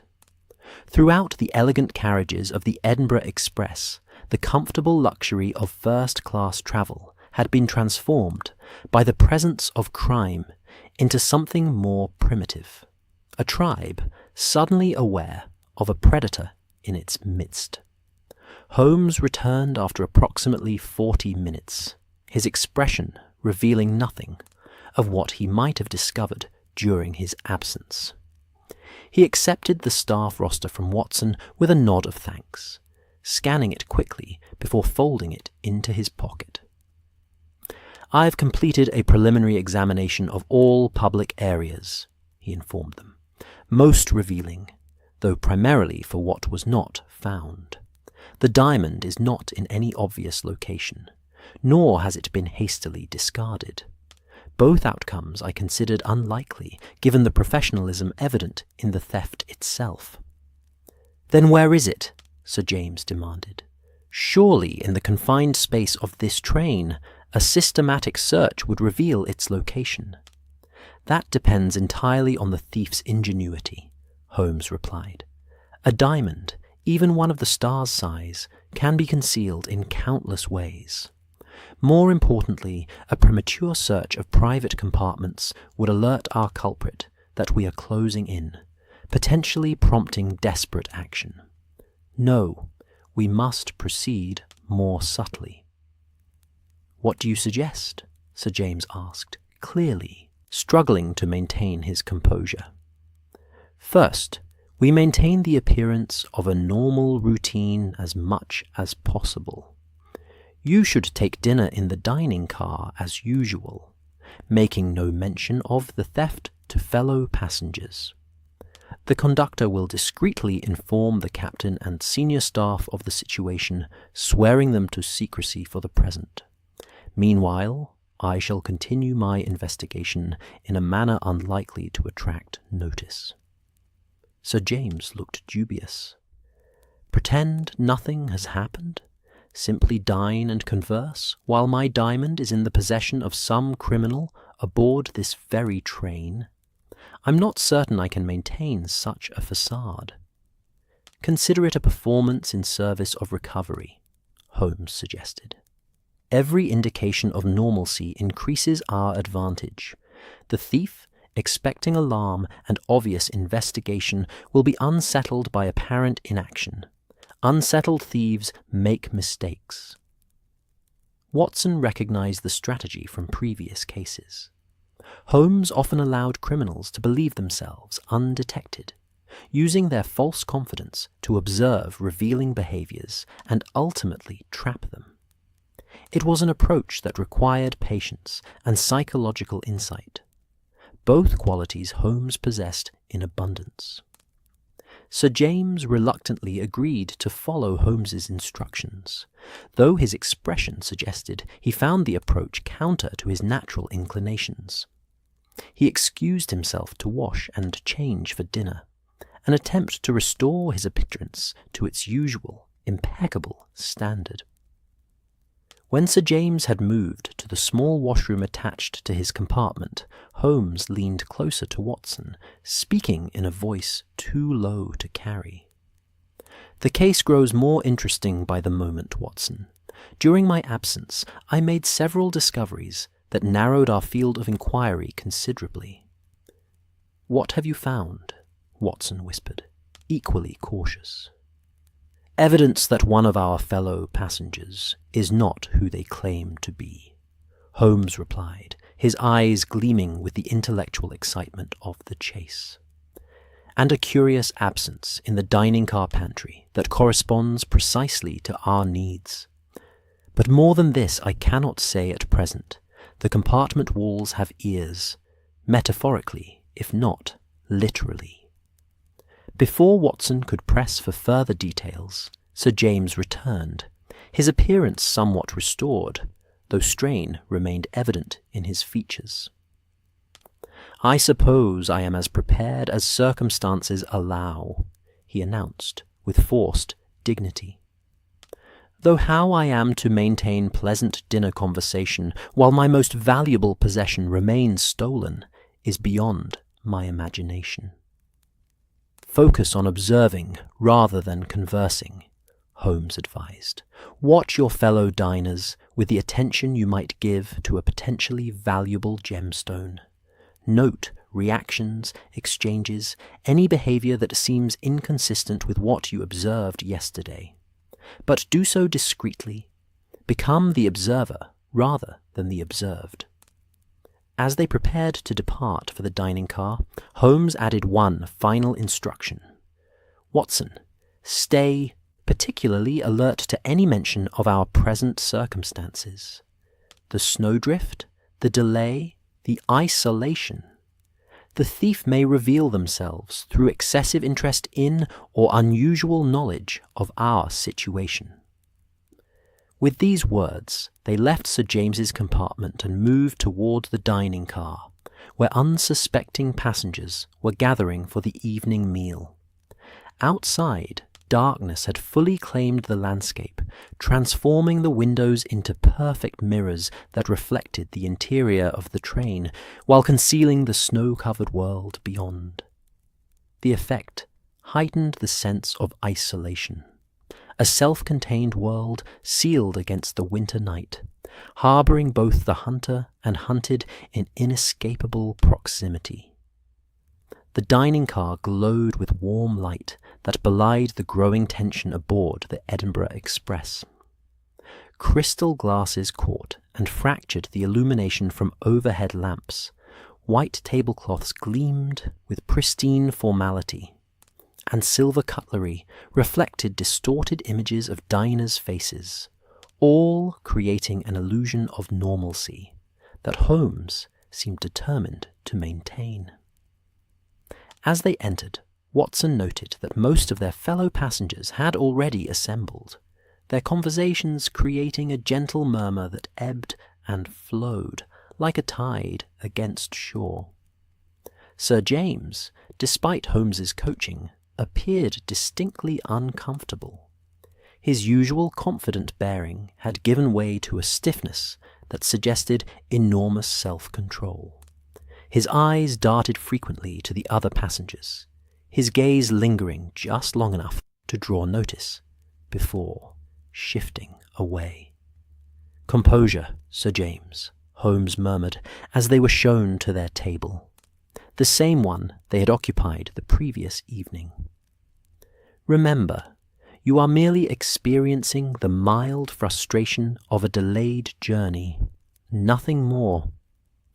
Colonel Arbuthnot was already seated at a nearby table, his military posture unchanged by the circumstances. He acknowledged their arrival with a slight nod, before returning his attention to the evening's menu. Mrs. Harrington occupied a table with the young couple Watson had observed earlier, their conversation animated, but conducted in tones too low to overhear. Mr. Finch sat alone, his portfolio resting on the chair beside him, his expression suggesting preoccupation with matters beyond the immediate surroundings. As Sir James, Holmes, and Watson settled at their table, a steward approached to take their orders. Watson noted that it was not the same young man who had reportedly brought Sir James his afternoon tea. "A different steward this evening?" Holmes inquired casually, his tone suggesting nothing beyond mild curiosity. "Yes, sir," the steward replied. "Staff rotations, standard procedure on overnight journeys. Wilson handled the afternoon service. I'm taking the evening shift." "I see," Holmes commented. "And Wilson? Is he resting now?" The steward hesitated, almost imperceptibly, before answering.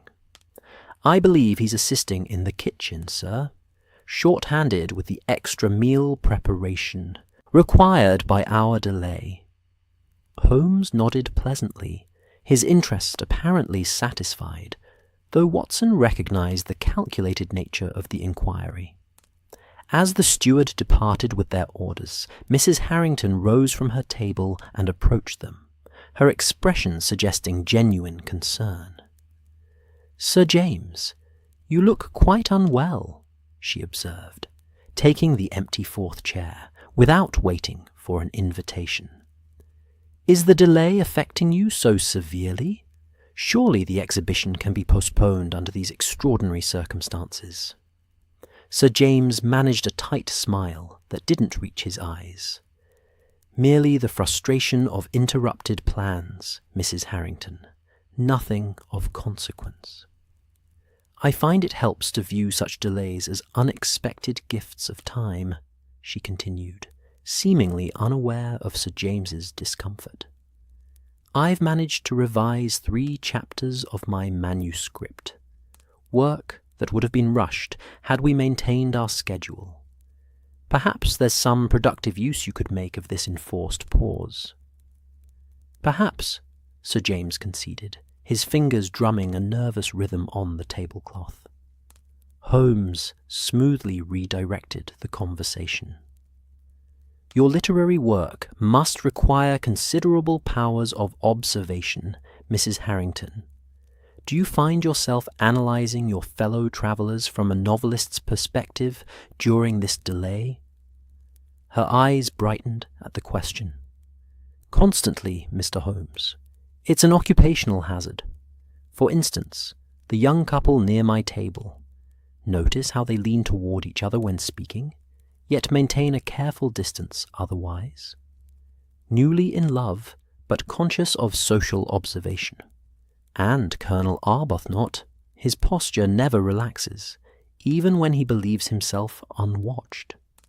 A man who has internalized discipline to such a degree that it has become his natural state."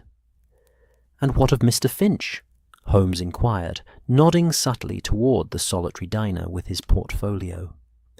Mrs. Harrington considered the man briefly. Anxiety poorly concealed behind professional focus.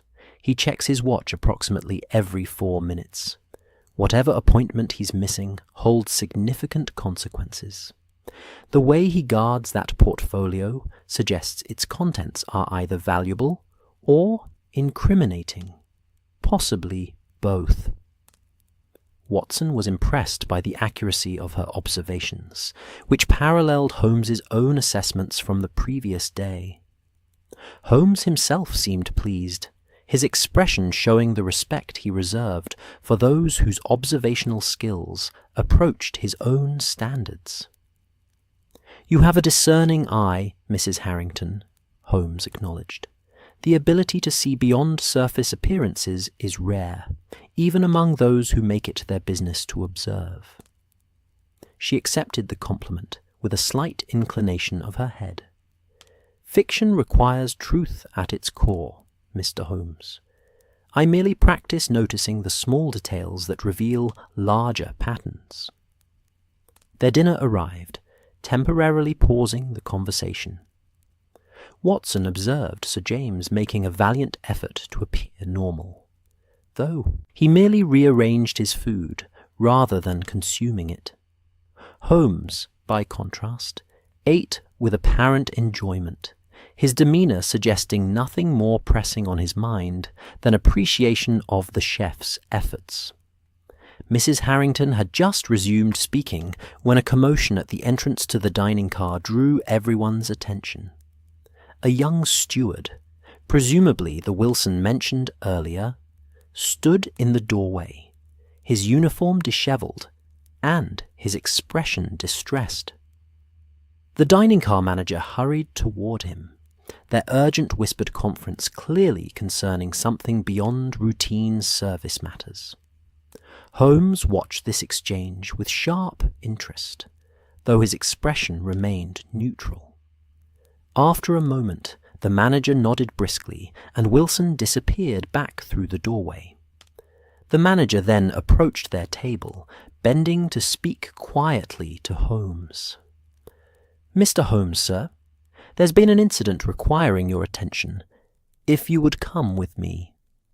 Holmes dabbed his napkin to his lips before rising. "Of course." "Watson, perhaps you'd care to accompany me?" "Sir James, Mrs. Harrington, please excuse us. A small matter requiring attention." As they followed the manager from the dining car, Watson noted the curious glances from fellow passengers, particularly Colonel Arbuthnot, whose eyes tracked their departure with evident interest. In the corridor outside, they found Wilson waiting, his composure somewhat restored, though anxiety remained evident in his expression. "What's happened?" Holmes asked directly once they were out of earshot of the dining car. "It's my quarters, sir," Wilson explained, his voice unsteady. "Been searched while I was on duty. Everything turned out. Bedding slashed. And there's this." He extended his hand, revealing a small scrap of midnight blue velvet, identical in colour and texture to the lining of Sir James's leather case.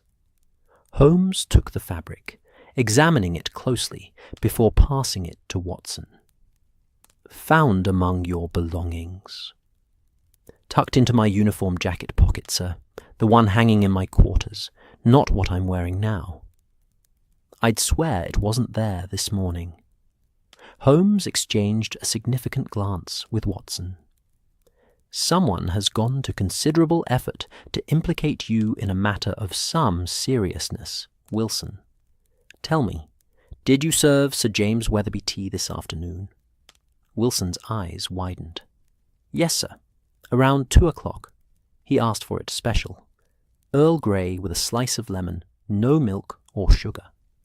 "And did you prepare this tea yourself?" "No, sir. The kitchen staff prepared the tray. I only delivered it." Holmes nodded thoughtfully. "And afterward, your movements for the remainder of the afternoon?" "Usual duties, sir. Serving refreshments to passengers in the lounge car until 4, then helping with preparations for dinner service. Never alone for more than a few minutes at a stretch." "Can others confirm this?" "The kitchen staff. Other stewards. We're always in and out of the same areas, especially with the delay, creating extra work." Holmes appeared satisfied with these answers. "Very well, Wilson. Return to your duties, as if nothing unusual has occurred. Say nothing of this to anyone. If questioned about the state of your quarters, express simple bewilderment. Can you manage that?" The young steward squared his shoulders. "Yes, sir. I've done nothing wrong, and I'll not be frightened by someone trying to suggest otherwise." After Wilson departed, Holmes turned to Watson, his expression grave. "An interesting development, wouldn't you say? Someone is constructing an elaborate false trail, complete with planted evidence. The question is whether this represents desperation or calculation." "Surely desperation," Watson suggested. "To risk searching a crew member's quarters and planting evidence shows fear of discovery." Holmes shook his head slightly. "Perhaps. Or it suggests a plan with multiple contingencies, each designed to direct suspicion away from the true culprit. Note that this development emerged precisely as we were discussing observations with Mrs. Harrington, a timing that may not be coincidental." They returned to the dining car, where Holmes briefly explained their absence as a minor issue with heating in one of the carriages. The remainder of the meal passed without incident, though Watson observed Holmes watching their fellow diners with intensified attention, his gaze lingering particularly on hands and faces during unguarded moments. As coffee was served, Sir James leaned forward, his patience clearly exhausted. "Well?" he whispered, the single syllable laden with anxiety. "Not here," Holmes replied quietly. "Maintain your role for a little longer, Sir James. The pieces are aligning, but prematurely revealing our knowledge could disrupt the pattern before it's complete." Sir James subsided, though his expression suggested the effort cost him considerably. Mrs. Harrington, who had rejoined her previous table, occasionally glanced in their direction with what appeared to be genuine concern. The young couple had finished their meal and departed, while Colonel Arbuthnot lingered over brandy, his military bearing unchanged despite the late hour. Mr. Finch had disappeared entirely, presumably returning to his compartment with his ever-present portfolio. As dinner service concluded, passengers began dispersing to their respective compartments or to the lounge car for final refreshments before retiring. Holmes suggested they follow the latter group, his casual manner belying the intensity Watson recognized in his friend's eyes. The lounge car presented a subdued atmosphere compared to the previous evening. The harsh weather outside seemed to have dampened spirits, creating a quieter, more reflective mood among the assembled passengers. Colonel Arbuthnot sat alone near the small bar, nursing a whiskey while gazing out at the darkness beyond the window. The young couple occupied a corner, their heads close together in whispered conversation. Mrs. Harrington had selected a seat that afforded a view of the entire car, her notebook open before her, though her attention seemed divided between it and her surroundings. As Holmes, Watson, and Sir James settled into armchairs near the centre of the car, a steward approached to take their drink orders. Watson noted it was neither Wilson nor the dining car steward, but a third crew member previously unseen. "Brandy for myself and Dr. Watson," Holmes requested, "and Sir James." "The same," Sir James replied, his voice steadier than it had been during dinner. The enforced performance seemed to have strengthened his resolve, giving him purpose beyond mere anxiety. Once their drinks arrived and the steward had moved away, Holmes leaned forward, pitching his voice low enough to reach only their immediate group. "The investigation progresses, though not in the direction our thief anticipated. The attempt to implicate young Wilson is particularly revealing. It suggests someone familiar with railway operations, aware of crew rotations and quarters, not a detail the average passenger would possess." Sir James frowned. "Are you suggesting another crew member might be responsible? That seems unlikely, given the value and recognizability of the star." "I suggest nothing definitive yet," Holmes replied, "merely noting that our culprit demonstrates knowledge beyond the ordinary passenger's experience. This narrows our field of inquiry." As they spoke, Watson observed Mrs. Harrington occasionally glancing in their direction, her expression suggesting polite curiosity rather than particular interest. Colonel Arbuthnot remained absorbed in his own thoughts, seemingly oblivious to the conversations around him. The young couple appeared entirely focused on each other, their private universe excluding all other passengers. Holmes continued, his tone casual, though his words were carefully chosen. "The diamond itself presents particular challenges for the thief. Too large and distinctive to be easily transported or sold, it must either be concealed aboard until our eventual arrival or somehow removed from the train despite our snowbound state." "Concealed how?" Sir James demanded, clearly struggling to keep his voice low. "Surely a systematic search of the train would reveal it." "Possibly," Holmes acknowledged, though an experienced thief would anticipate such a search and prepare accordingly. The star might be hidden in plain sight, disguised as something commonplace, or secreted in a location so obvious it would be overlooked. As Holmes spoke, the lounge car door opened to admit Mr. Finch, his portfolio still clutched protectively against his chest. He appeared even more agitated than during dinner, his movements jerky and his complexion pale. After ordering a strong whiskey from the bar, he took a seat facing away from the other passengers, his shoulders hunched, as if expecting a blow from behind. Holmes observed this entrance with evident interest, his eyes narrowing slightly as he noted Finch's positioning and demeanour. "Most illuminating," he murmured.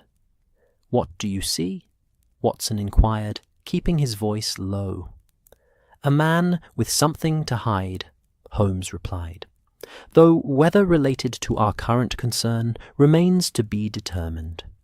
Note the whitened knuckles on the hand gripping his portfolio, anxiety manifesting physically. His choice of seat suggests fear of observation from behind, yet he positions himself where he can monitor the car's entrance through the mirror behind the bar. A man expecting someone, or something, while simultaneously fearing discovery." Sir James followed Holmes's gaze to Finch's reflected image. "He was present when I displayed the star last evening, wasn't he? I recall him hovering at the periphery of our group." "Indeed," Holmes confirmed, though his interest appeared directed more toward his watch than your diamond at that time. "Nevertheless, he bears closer observation." The evening progressed with deliberate normality, passengers gradually retiring to their compartments as fatigue overcame the novelty of their unusual situation. Colonel Arbuthnot was the first to depart, bidding the room a general good night with military brevity. The young couple followed soon after, their departure accompanied by meaningful glances that suggested their evening would not immediately involve sleep. Mrs. Harrington lingered longer, making occasional notes in her book while sipping a small glass of sherry. Mr. Finch remained at his isolated table, ordering a second whiskey and then a third, his agitation seemingly increasing rather than diminishing with each drink. His frequent glances at his watch had become almost ritualistic, followed each time by a slight shaking of his head and tightening of his grip on his portfolio. As the lounge car emptied, Holmes suggested they too should retire, his casual tone belying the significance Watson recognized in his friend's eyes. Sir James reluctantly agreed, clearly uncomfortable with the lack of immediate action, but trusting Holmes's methods enough to comply. In the corridor outside, Holmes spoke quickly and quietly. "Return to your compartment, Sir James, but do not sleep. Keep your door locked and admit no one but myself or Dr. Watson. The next few hours may prove decisive." "Do you have a plan?" Sir James asked, hoping to briefly brighten his features. "I have several," Holmes replied. "The thief has revealed more than they realize through this evening's actions. By morning, I expect to have recovered your diamond." This assurance, delivered with Holmes's characteristic confidence, appeared to strengthen Sir James's resolve. He nodded firmly before departing toward his compartment, his posture straighter than it had been since discovering the theft. Once Sir James was out of earshot, Holmes turned to Watson, his expression shifting from composed assurance to intense concentration. "Now, Watson, the real work begins. Our evening's observations have confirmed several of my initial theories, while dispelling others. The pattern emerges more clearly with each passing hour. And that pattern suggests what, exactly?" Watson prompted, recognizing his friend's need to articulate his developing theories. "That we are dealing with a professional of considerable experience, yet one who has made a critical error in their assessment of our snowbound circumstance," Holmes replied. "They saw isolation as an advantage, a closed environment from which they could not be pursued. Yet that same isolation restricts their own movements equally, creating an inevitable confrontation." "Do you suspect someone specifically?" Watson asked, as they moved through the silent train toward their own compartment. Holmes's expression grew thoughtful. "I have narrowed the field considerably. The planted evidence in Wilson's quarters is particularly revealing, not for what it suggests, but for what it eliminates. Our culprit understands misdirection, employs it with skill, yet lacks the patience true mastery requires. They act too quickly, reveal too much through their attempts at concealment." "And the diamond itself?" "Ah," Holmes smiled slightly. "That remains our central mystery. Its current location must be determined before our thief can attempt to leave this train, and I intend to ensure that a determination occurs before the tracks are cleared." Outside their window, the snow had finally stopped falling, revealing a night sky of crystalline clarity. Stars blazed against velvet blackness with an intensity rarely seen through London's perpetual haze. The snowdrift that had trapped them gleamed with pale blue luminescence in the moonlight, transforming their prison into something almost ethereal in its beauty. Yet, within the Edinburgh Express, a very human drama of greed and deception continued to unfold, a drama Holmes appeared increasingly confident of resolving. As they reached their compartment, he paused, his hand on the door. "Rest, Watson, but lightly. I may require your assistance during the night. The game is advanced, but not yet concluded." With that cryptic statement, they entered their compartment, closing the door on a train where at least one passenger concealed both a priceless diamond and the criminal intent that had obtained it. A concealment Holmes seemed determined to penetrate before their enforced isolation ended. Dawn arrived with peculiar beauty over the snowbound train. The rising sun transformed the endless white landscape into a sea of pale gold, each drift casting long blue shadows across the crystalline surface. Inside the Edinburgh Express, passengers stirred to the realization of a second day trapped in their elegant prison, the initial novelty of their situation now giving way to restlessness and concern. Watson awoke to find Holmes already dressed and alert, standing by their compartment window with an expression of intense concentration. His friend had apparently slept little, if at all, a common occurrence during investigations that captured his full intellectual interest. "Good morning, Watson," Holmes said without turning from the window. "Our situation remains unchanged physically, though considerable developments have occurred in our case." Watson rose and prepared himself for the day, noting the continued chill in their compartment, despite the heating system's valiant efforts. "Developments? Did you venture out during the night?" "Indeed," Holmes replied, finally turning from his contemplation of the snow-covered landscape.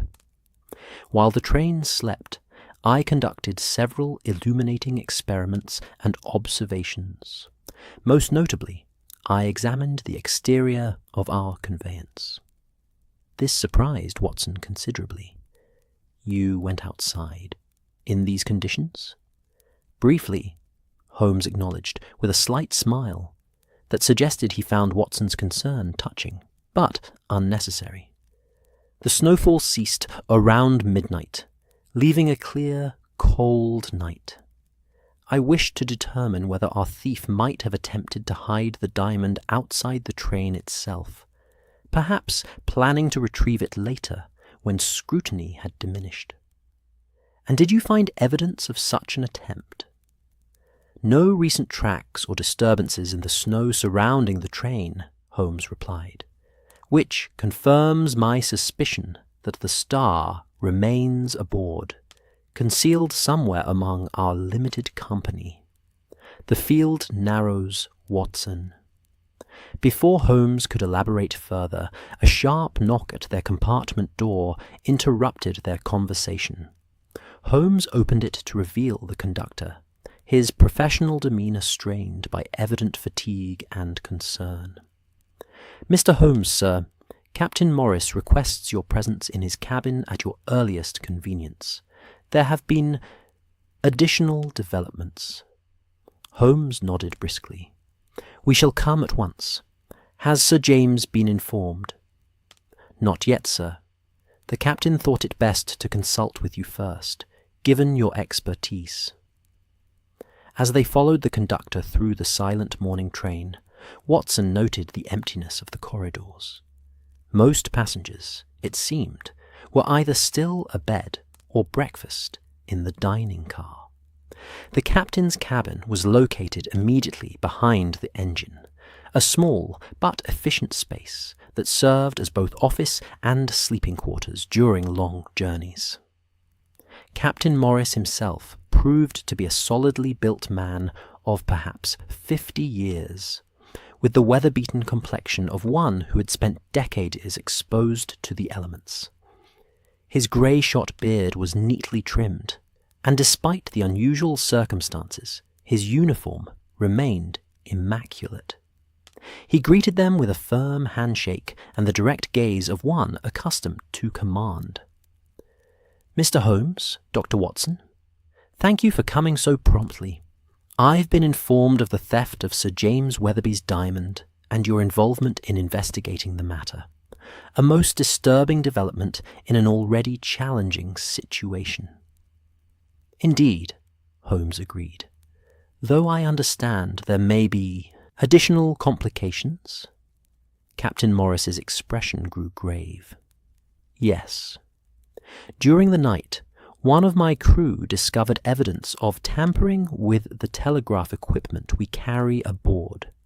It appears someone attempted to send an unauthorized message." Holmes's eyes sharpened with interest.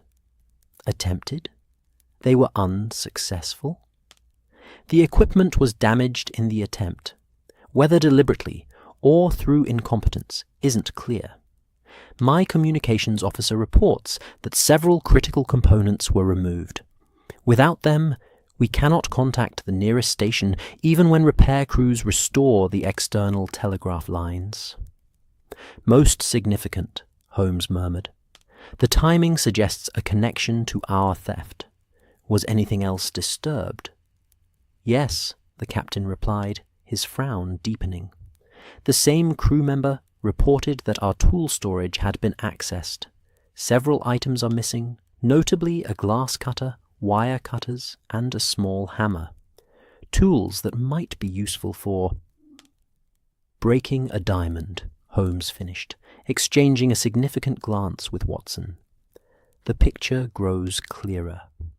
Our thief not only plans to retain possession of the star, but may intend to transform it before we reach civilization, breaking it into smaller, less identifiable stones." Captain Morris looked troubled by this analysis.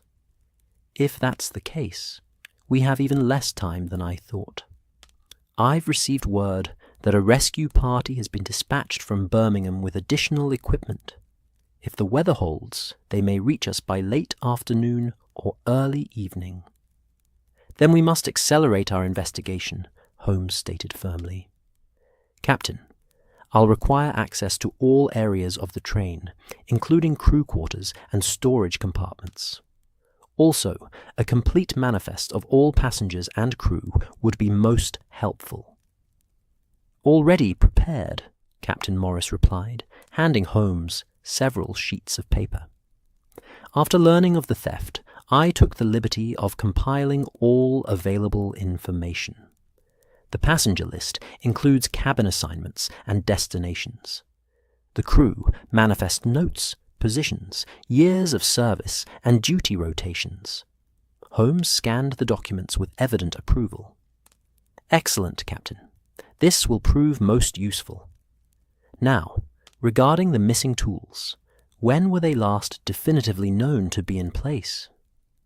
"Yesterday afternoon, according to my chief engineer. The storage compartment is routinely checked during the daily inspection." "And discovered missing when?"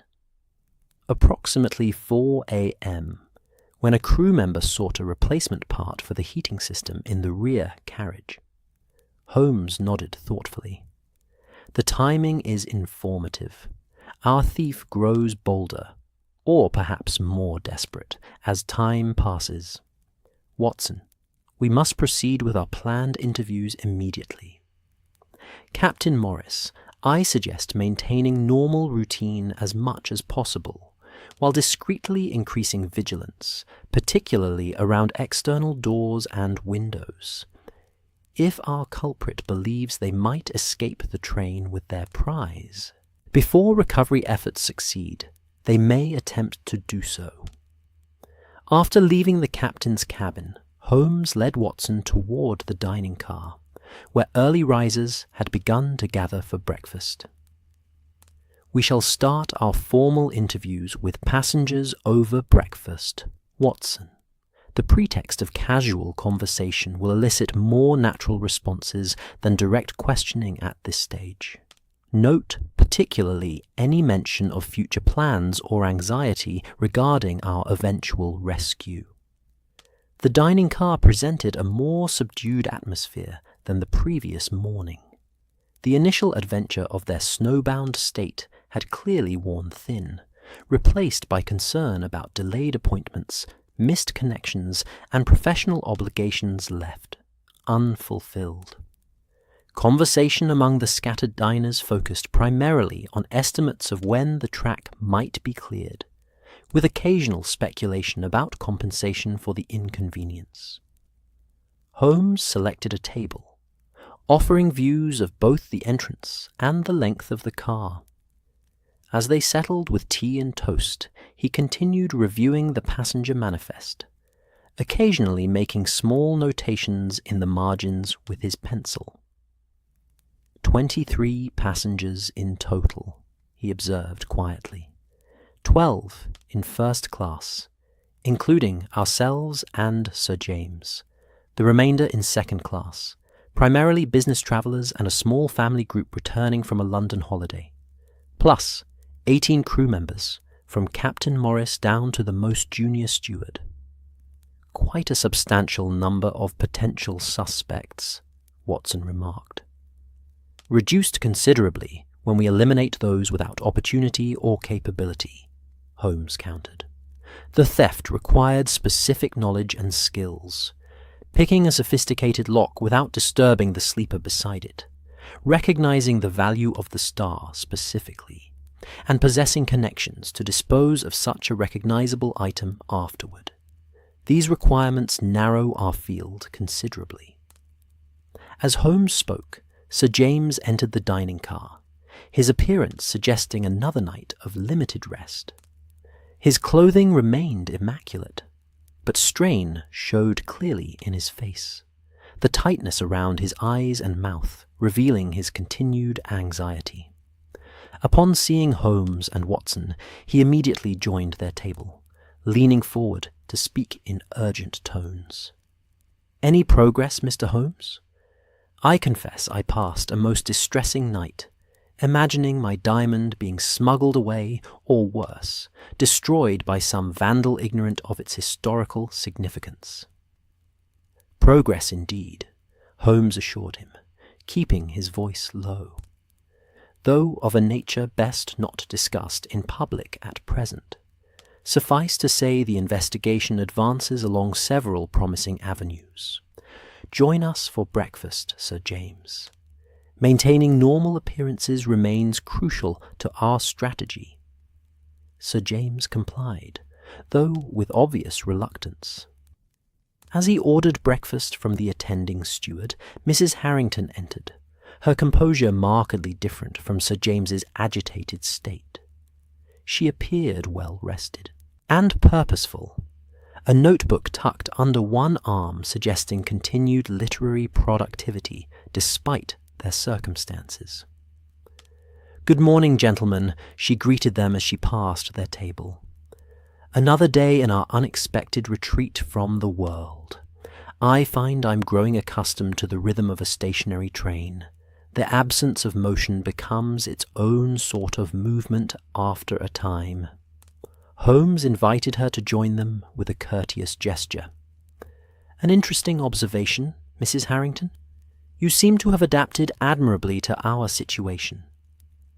"Professional necessity," she replied, taking the offered seat.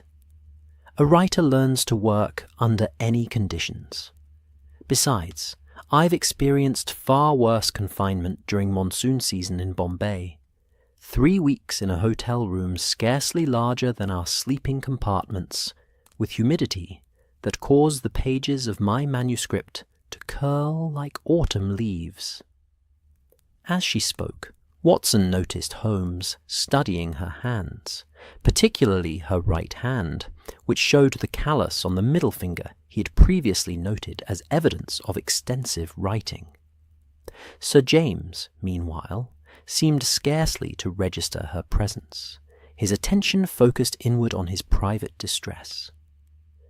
"Your writing continues despite our delay?" Holmes inquired conversationally. "Indeed," she confirmed. "I've completed 2 additional chapters since our unexpected halt. There's something about the enforced stillness that focuses the mind wonderfully. No distractions of changing scenery or upcoming stations to divert attention from the work at hand. A most productive use of the situation," Holmes commented approvingly. "Others appear less composed. Mr. Finch, for instance, seemed particularly agitated last evening." Mrs. Harrington glanced toward the dining car entrance, where Finch had just appeared, his ever-present portfolio clutched to his chest and dark circles beneath his eyes, suggesting a night of limited sleep. Poor man. Whatever deadline drives him clearly brooks no delay, even for acts of God. One wonders what commission could inspire such anxiety. "You haven't spoken with him?" Holmes asked, his tone suggesting mere curiosity. "Briefly, yesterday afternoon in the lounge car. He mentioned an architectural competition with submissions due in Edinburgh by week's end. Apparently, his designs represent months of work and some revolutionary approach to public housing. The details escaped me, I'm afraid. He speaks in bursts of technical terminology, punctuated by consultations of his watch." Holmes nodded thoughtfully, his eyes following Finch, as the man selected a solitary table and immediately spread papers from his portfolio beside his plate, his breakfast seemingly secondary to his ongoing work. The young couple entered next, their appearance considerably more relaxed than most of their fellow passengers. They selected a table near the window, their conversation animated and punctuated by occasional laughter that seemed almost inappropriate, given the general mood of concern that pervaded the train. "The Andersons," Holmes murmured, consulting his passenger list. "Thomas and Elizabeth, according to their registration. Bound for Edinburgh. Final destination unspecified." "They seem remarkably undisturbed by our predicament," Watson observed. "Indeed," Holmes agreed, "almost as if our delay serves their purposes rather than hindering them. Most curious." Colonel Arbuthnot was the last of their immediate circle to appear, his military punctuality apparently unaffected by their unusual circumstances. He acknowledged their table with a brief nod before taking his now customary solitary position, his bearing suggesting a man who considered himself on duty, despite the forced inactivity. As breakfast progressed, Holmes guided the conversation with subtle skill, touching on topics designed to elicit specific information without revealing his purpose. He inquired about Mrs. Harrington's impressions of their fellow passengers, discussed the technical challenges of clearing snow-blocked rails with Sir James, and observed the interactions among others with keen attention to details most would overlook. Watson, familiar with his friend's methods, noted how Holmes observed hands particularly, the Colonel's strong, weathered ones that handled cutlery with precise efficiency. Mrs. Harrington's with their writer's callus and ink stains at the cuticles, Finch's long-fingered, artistic ones that moved nervously among his papers, and the young couple's, which frequently touched in gestures of intimacy that seemed both recent and precious to them. As they were finishing their meal, the conductor entered with an announcement. "Ladies and gentlemen, Captain Morris wishes to inform you that we have received word of rescue operations progressing from Birmingham. If conditions remain favourable, we may expect to resume our journey by early evening. Staff will begin preparations for departure, and we request that all passengers ensure their belongings are properly secured." This news produced a general murmur of relief among the passengers, with the notable exception of Sir James, whose expression suggested the announcement had intensified, rather than alleviated his anxiety. The young Andersons exchanged glances that contained a hint of disappointment, while Finch's shoulders sagged momentarily with what appeared to be relief, before he returned to his papers with renewed intensity. Colonel Arbuthnot received the news with military stoicism, merely nodding his acknowledgment before returning to his breakfast. Mrs. Harrington's reaction proved most interesting to Watson. A brief flash of something like calculation crossed her features before her expression settled into appropriate pleased anticipation. As passengers began dispersing from the dining car, Holmes rose with sudden decision. "Mrs. Harrington, might I impose upon you for a brief conversation regarding your observations of life in the hill stations? As a medical man with service experience in India, Watson has often expressed interest in the social dynamics of those communities." Though visibly surprised by this request, Mrs. Harrington agreed readily enough. "Of course, Mr. Holmes, though I warn you, once set upon that topic, I tend toward exhaustive detail. Detail is precisely what interests us," Holmes assured her, as they made their way toward the lounge car, which stood empty at this early hour. Once seated in the comfortable privacy of the lounge, Holmes's demeanour shifted subtly from casual interest to focused intensity. "Mrs. Harrington, you mentioned yesterday that you spent 3 years in India researching your current work. May I inquire as to the specific locations you visited?" She appeared mildly puzzled by this line of questioning, but answered readily. "Primarily Bombay and Calcutta, with extended stays in Simla and Uttarakhand during the hot seasons. Standard circuit for a visitor interested in both governmental and commercial aspects of Anglo-Indian society. Why do you ask?" "Professional curiosity," Holmes replied smoothly. "Watson and I have encountered several cases involving the subcontinent.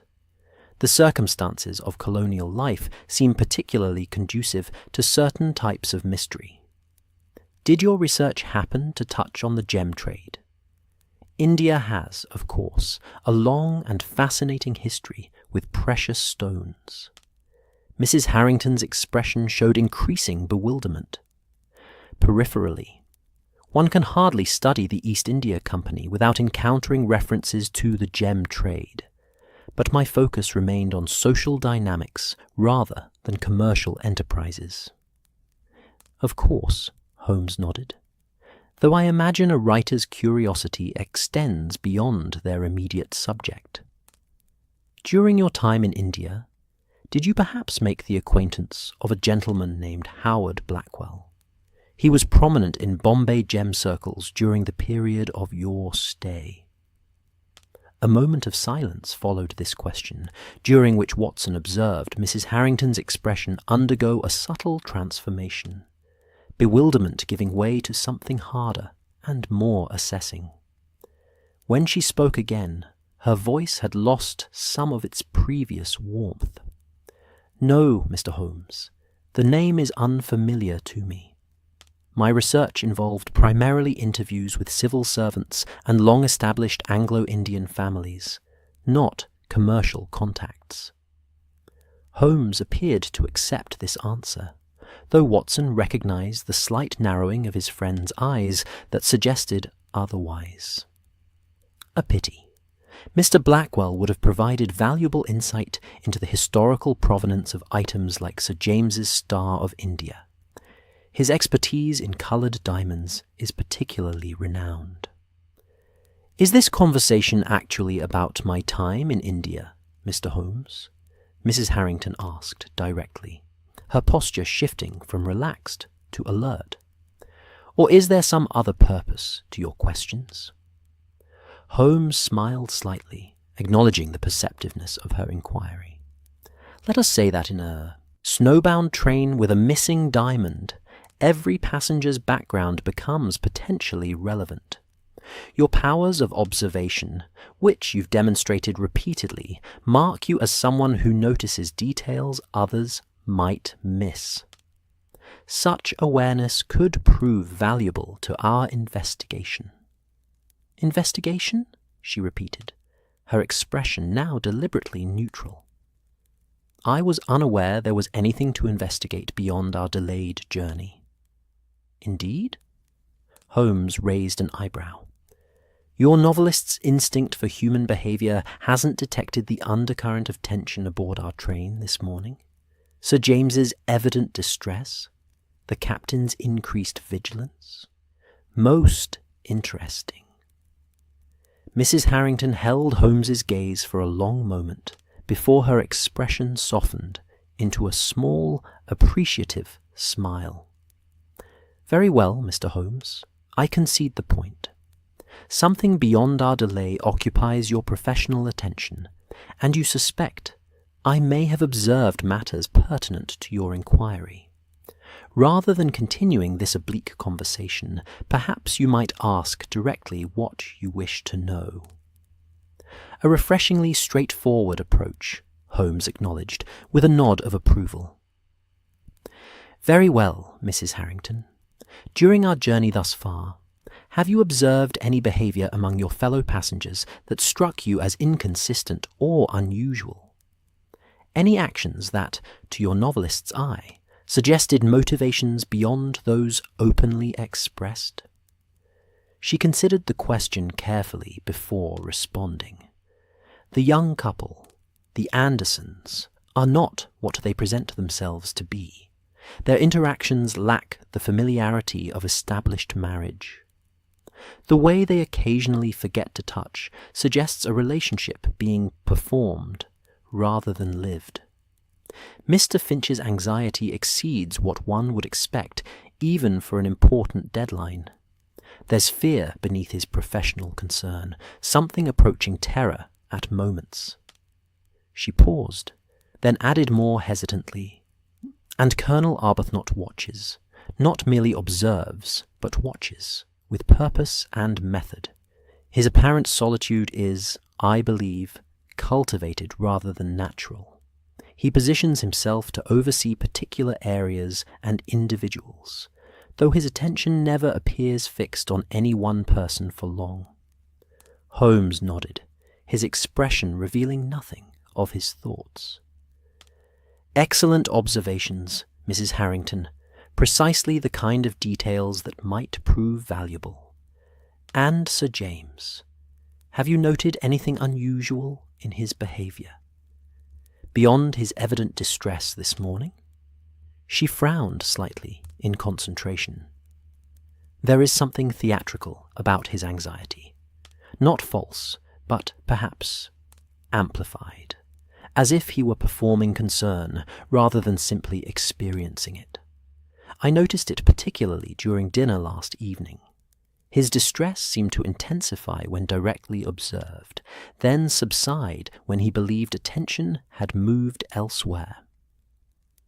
Watson found this assessment remarkably perceptive, aligning with his own vague impressions that he had been unable to articulate so precisely. Holmes merely nodded again, his expression thoughtful. "Thank you, Mrs. Harrington. Your insights prove most valuable. I would ask that you continue your observations throughout the day, particularly as departure preparations begin. Any behavior that strikes you as noteworthy, however trivial it might seem, would be of interest." She studied him for a moment before responding. "The Star of India has been stolen, hasn't it? That's what you're investigating. Why Sir James appears so distressed, and why you're questioning me about gem merchants in Bombay." Holmes neither confirmed nor denied this conclusion. "I believe a writer of your discernment understands the value of discretion in ongoing investigations. Whatever you may have deduced, I would request that it remain between us for the present." Mrs. Harrington smiled slightly. "Of course, Mr. Holmes. Professional courtesy, one observer of human nature to another. You may count on my discretion and my continued attention to our fellow travellers." As she departed the lounge car, Watson turned to Holmes with undisguised admiration. "Remarkable perception. Her observations match your own in many respects." "Indeed," Holmes agreed, "which makes her either an exceptionally valuable witness or a most dangerous adversary. The coming hours should clarify which role she truly plays in our unfolding drama." Outside their window, the sun had risen fully above the horizon, casting brilliant light across the snow-covered landscape. The faint sounds of work crews could be heard from the direction of the engine, suggesting preparations for their eventual departure were indeed underway. Within the Edinburgh Express, Holmes's investigation had entered a new phase, one that promised resolution before the train resumed its interrupted journey toward Scotland. The day progressed with increasing activity throughout the snowbound Edinburgh Express.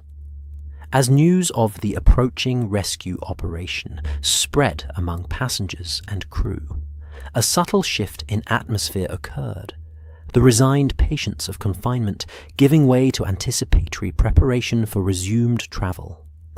Stewards began refreshing sleeping compartments. The kitchen staff conducted inventory of remaining provisions, and Captain Morris could occasionally be glimpsed consulting with crew members regarding departure procedures. Against this backdrop of renewed purpose, Holmes continued his investigation with methodical precision. After their illuminating conversation with Mrs. Harrington, he suggested they return to their compartment for private consultation before proceeding with the day's inquiries.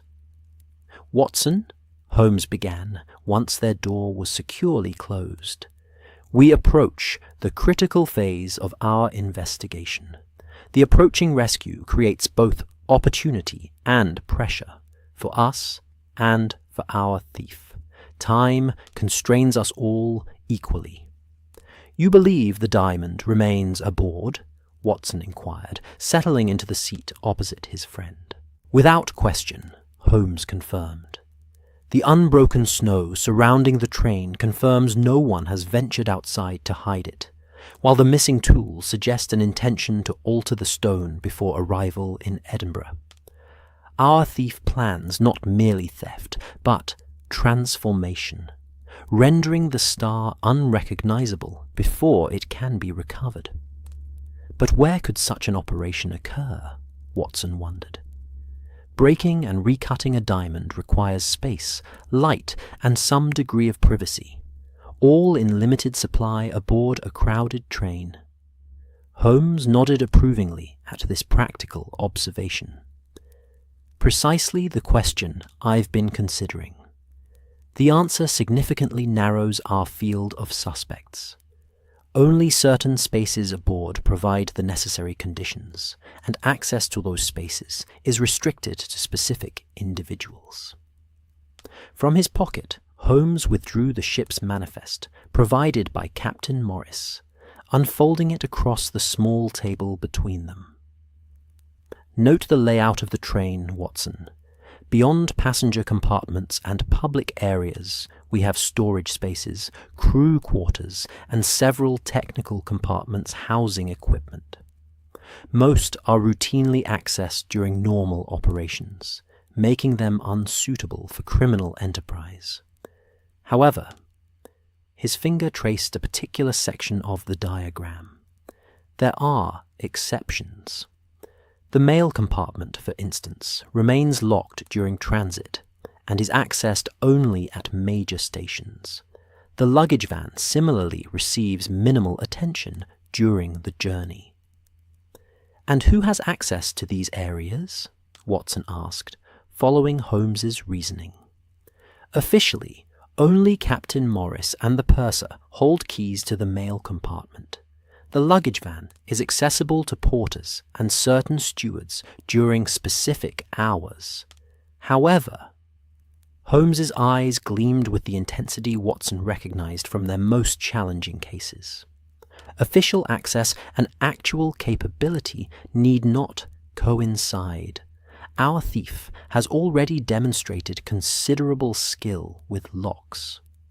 Holmes carefully refolded the diagram and returned it to his pocket.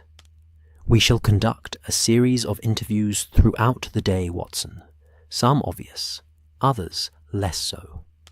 I require additional information before the final confrontation.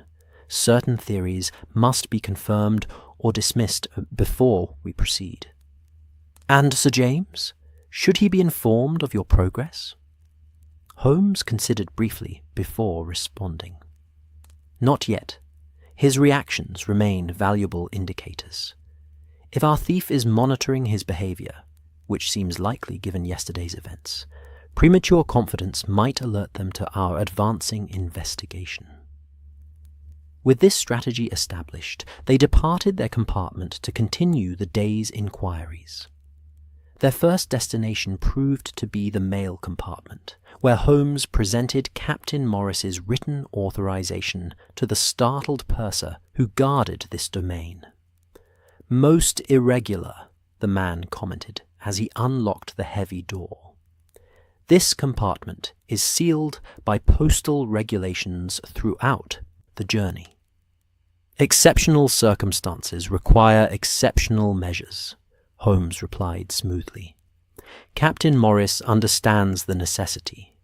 We shall disturb nothing, merely observe. The mail compartment presented a model of efficiency in limited space. Sealed bags of letters occupied one wall, secured by heavy straps to prevent shifting during transit. Packages of various sizes filled organized shelves, each labeled with destination and priority. A small workspace occupied one corner. A desk bolted to the floor, equipped with the necessary materials for recording and securing items received during intermediate stops. Holmes surveyed this ordered environment with careful attention, his eyes lingering on certain areas longer than others. After several minutes of silent observation, he thanked the purser, and they departed, leaving the man to secure his domain with evident relief. Most illuminating, Holmes remarked as they moved through the train, both for what was present and what was absent. And what was absent?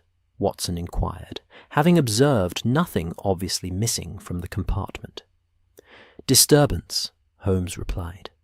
Had our thief utilized that space, some minor disarrangement would be evident. Dust patterns disrupted, items imperceptibly shifted. The purser's surprise at our request was genuine, as was his protective attitude toward his domain. We can eliminate the mail compartment from our inquiry. Their next destination proved to be the luggage van, where similar examinations yielded similar results.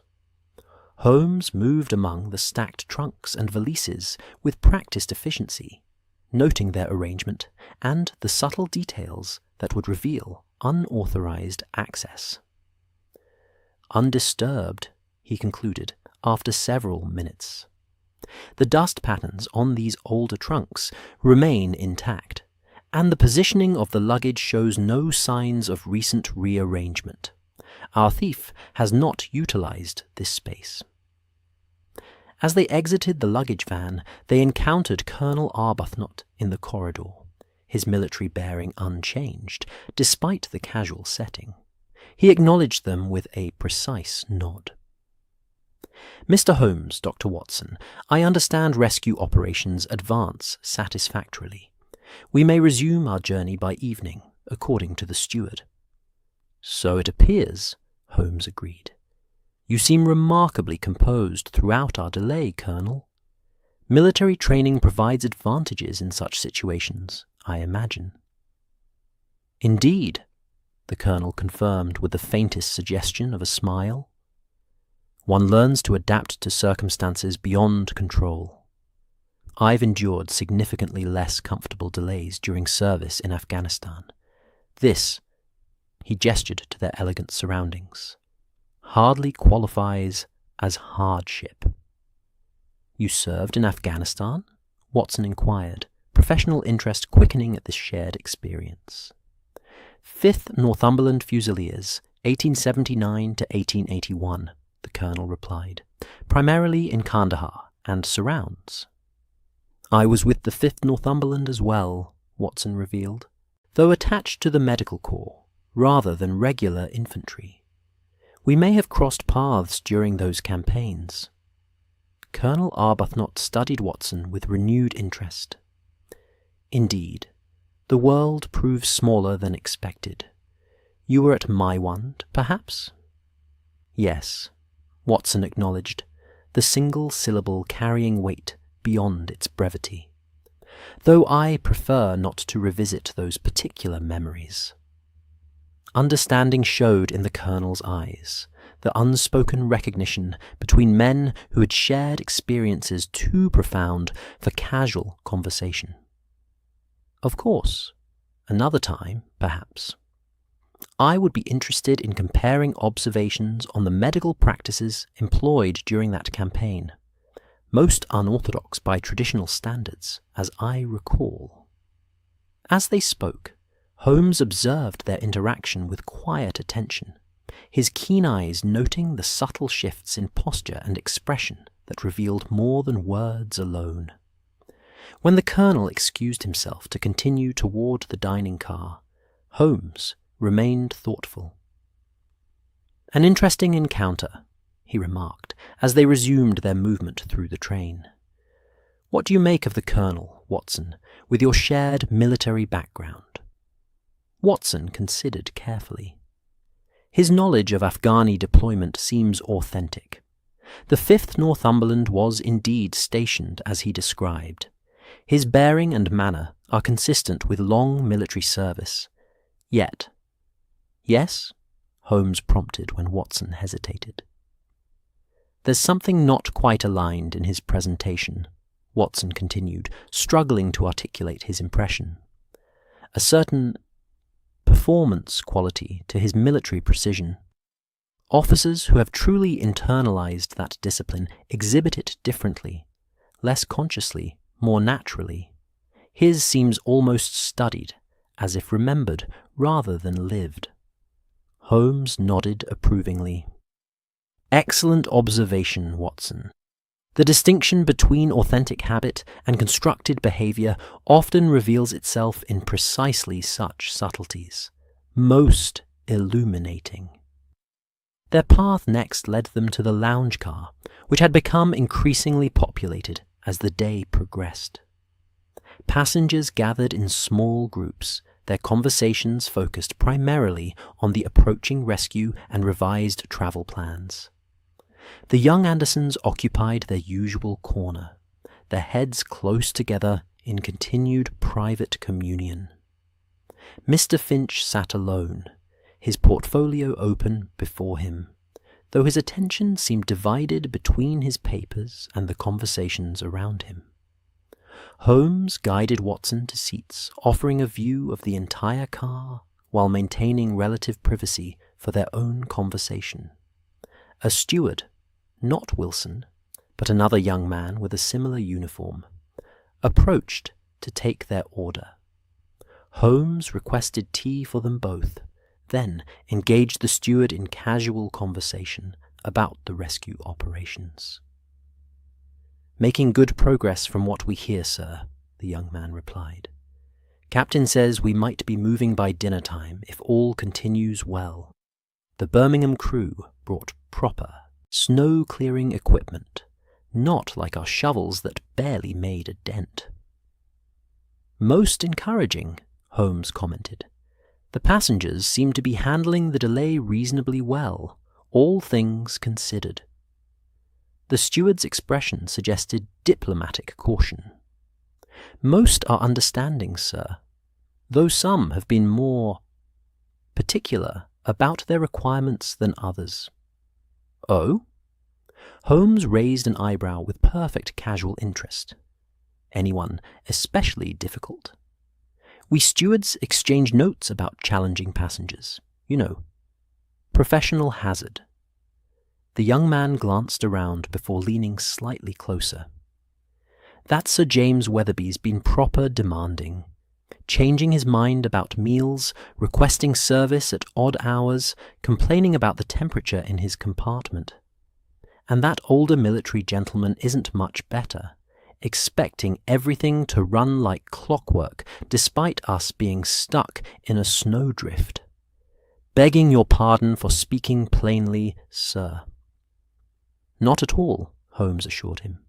"Professional observations have their own value. And what of the others?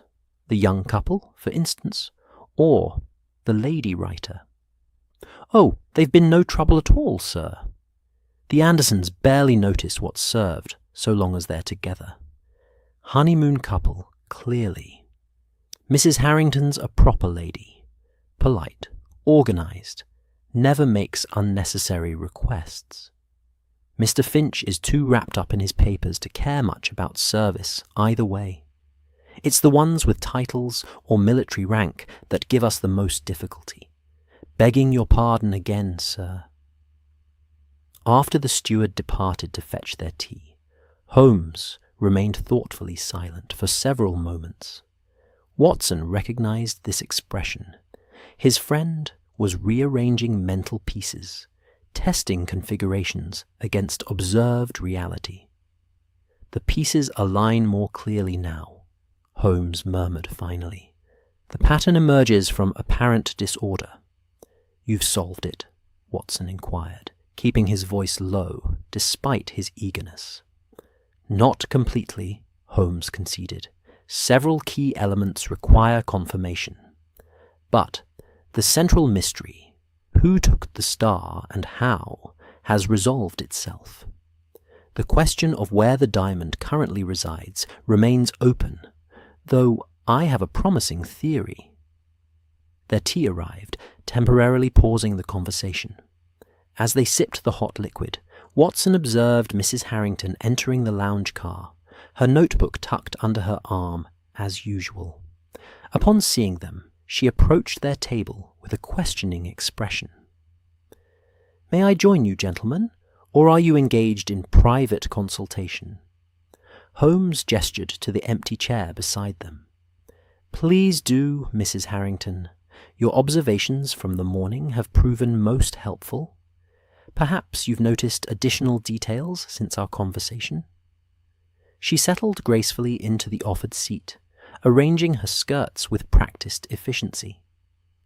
"Indeed I have, Mr. Holmes. Most curious developments, particularly regarding our young honeymooners and the increasingly agitated Mr. Finch. Do elaborate, Holmes invited, his expression showing genuine interest. The Andersons conducted what appeared to be a rather intense disagreement in the corridor outside my compartment approximately an hour ago, she reported. Their voices remained low, but their body language suggested significant conflict. Most notably, Mrs. Anderson, if that is indeed her name, used a phrase that struck me as peculiar. This wasn't the arrangement. Mr. Anderson responded with something that sounded like, "Circumstances changed, we adapt." Not typical honeymooners' discourse, I would suggest. Holmes nodded thoughtfully. Indeed not. And Mr. Finch, you mentioned increased agitation. He's received some communication that has greatly disturbed him, Mrs. Harrington replied. I observed him reading a note delivered by one of the stewards. Wilson, I believe. His reaction was most dramatic. All colour drained from his face, and his hands shook so violently he nearly dropped his ever-present portfolio. Afterward, he departed the dining car with considerable haste, clutching that portfolio as if it contained crown jewels. This information seemed to confirm something in Holmes's mind, for his expression sharpened with focused intensity. When precisely did this occur? Perhaps 40 minutes ago, Mrs. Harrington estimated, shortly before I completed my morning's writing session. Holmes checked his pocket watch, making a mental calculation. Most significant timing. And you haven't seen Mr. Finch since? No, though I passed his compartment on my way here and heard what sounded like frantic movement inside. Papers rustling, drawers opening and closing. Whatever that note contained has prompted considerable activity. Holmes exchanged a meaningful glance with Watson before returning his attention to Mrs. Harrington. Your novelist's powers of observation prove increasingly valuable, Mrs. Harrington. Have you by chance noted anything unusual about Sir James Weatherby's behaviour today? She considered the question before responding. He seems simultaneously anxious and relieved, an unusual combination. When he believes himself unobserved, his expression shows something approaching satisfaction rather than the distress he displays publicly. Most curious. Curious indeed, Holmes agreed, and entirely consistent with my developing theory. Their conversation was interrupted by the sudden appearance of the conductor, who approached their table with evident urgency. "Mr. Holmes, sir, Captain Morris requests your immediate presence. There's been another development he believes pertinent to your investigation." Holmes rose immediately. "Mrs. Harrington, please excuse us. Your observations have been invaluable. Perhaps we might continue our conversation later." "Of course," she replied with a knowing smile. "I suspect events are accelerating toward their conclusion, most satisfying from a narrative perspective." As they followed the conductor through the train, Watson noticed increased activity among the crew. Purposeful movements suggesting preparations for departure had intensified. Outside the windows, the sun had passed its zenith, casting longer shadows across the snow-covered landscape. In the distance, figures could be seen working on the tracks, their progress marked by cleared sections extending back toward the direction from which they had come. Captain Morris awaited them in his cabin, his grave. "Mr. Holmes, we've made a concerning discovery. The missing tools have been located in a passenger's luggage during routine preparation for departure." "Indeed?" Holmes did not appear surprised by this information. And whose luggage yielded this discovery? Colonel Arbuthnot's, sir. A routine check of secured luggage in preparation for shifting weight distribution revealed the items concealed within his military trunk. The glass cutter, wire cutters, and hammer, precisely as reported missing. Holmes nodded thoughtfully. Most interesting. The Colonel is currently unaware of this discovery. Correct, sir. I instructed the baggage handler to rescue the trunk exactly as found and report directly to me. No one else has been informed. Excellent judgment, Captain. Has there been any unusual movement observed around the baggage area since this discovery? None reported, sir. The area has been under discreet observation as you suggested earlier. Holmes exchanged a significant glance with Watson before addressing the captain again. We approach the resolution of this matter, Captain. Several elements require confirmation before we proceed with direct confrontation. I would request that Colonel Arbuthnot not be approached regarding this discovery yet. Allow him to believe his luggage remains undisturbed. As you wish, Mr. Holmes, though I must express concern about allowing a potential thief to remain at liberty aboard my train. Your concern is noted and appropriate, Holmes acknowledged.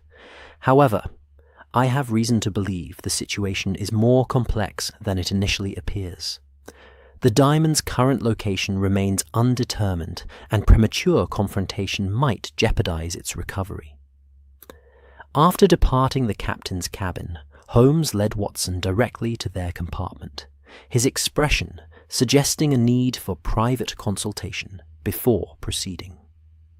Once their door was securely closed, Holmes turned to his friend with unusual intensity. Watson, we enter the final phase of this investigation. The pieces align in fascinating patterns, suggesting a complexity beyond simple theft. Consider what we know. A diamond vanishes from a locked case while attached to its owner's wrist. Tools suitable for breaking such a stone disappear from secured storage. These same tools appear in a colonel's luggage. A man whose military background you, with your unique qualification to judge, find somewhat performative rather than authentic.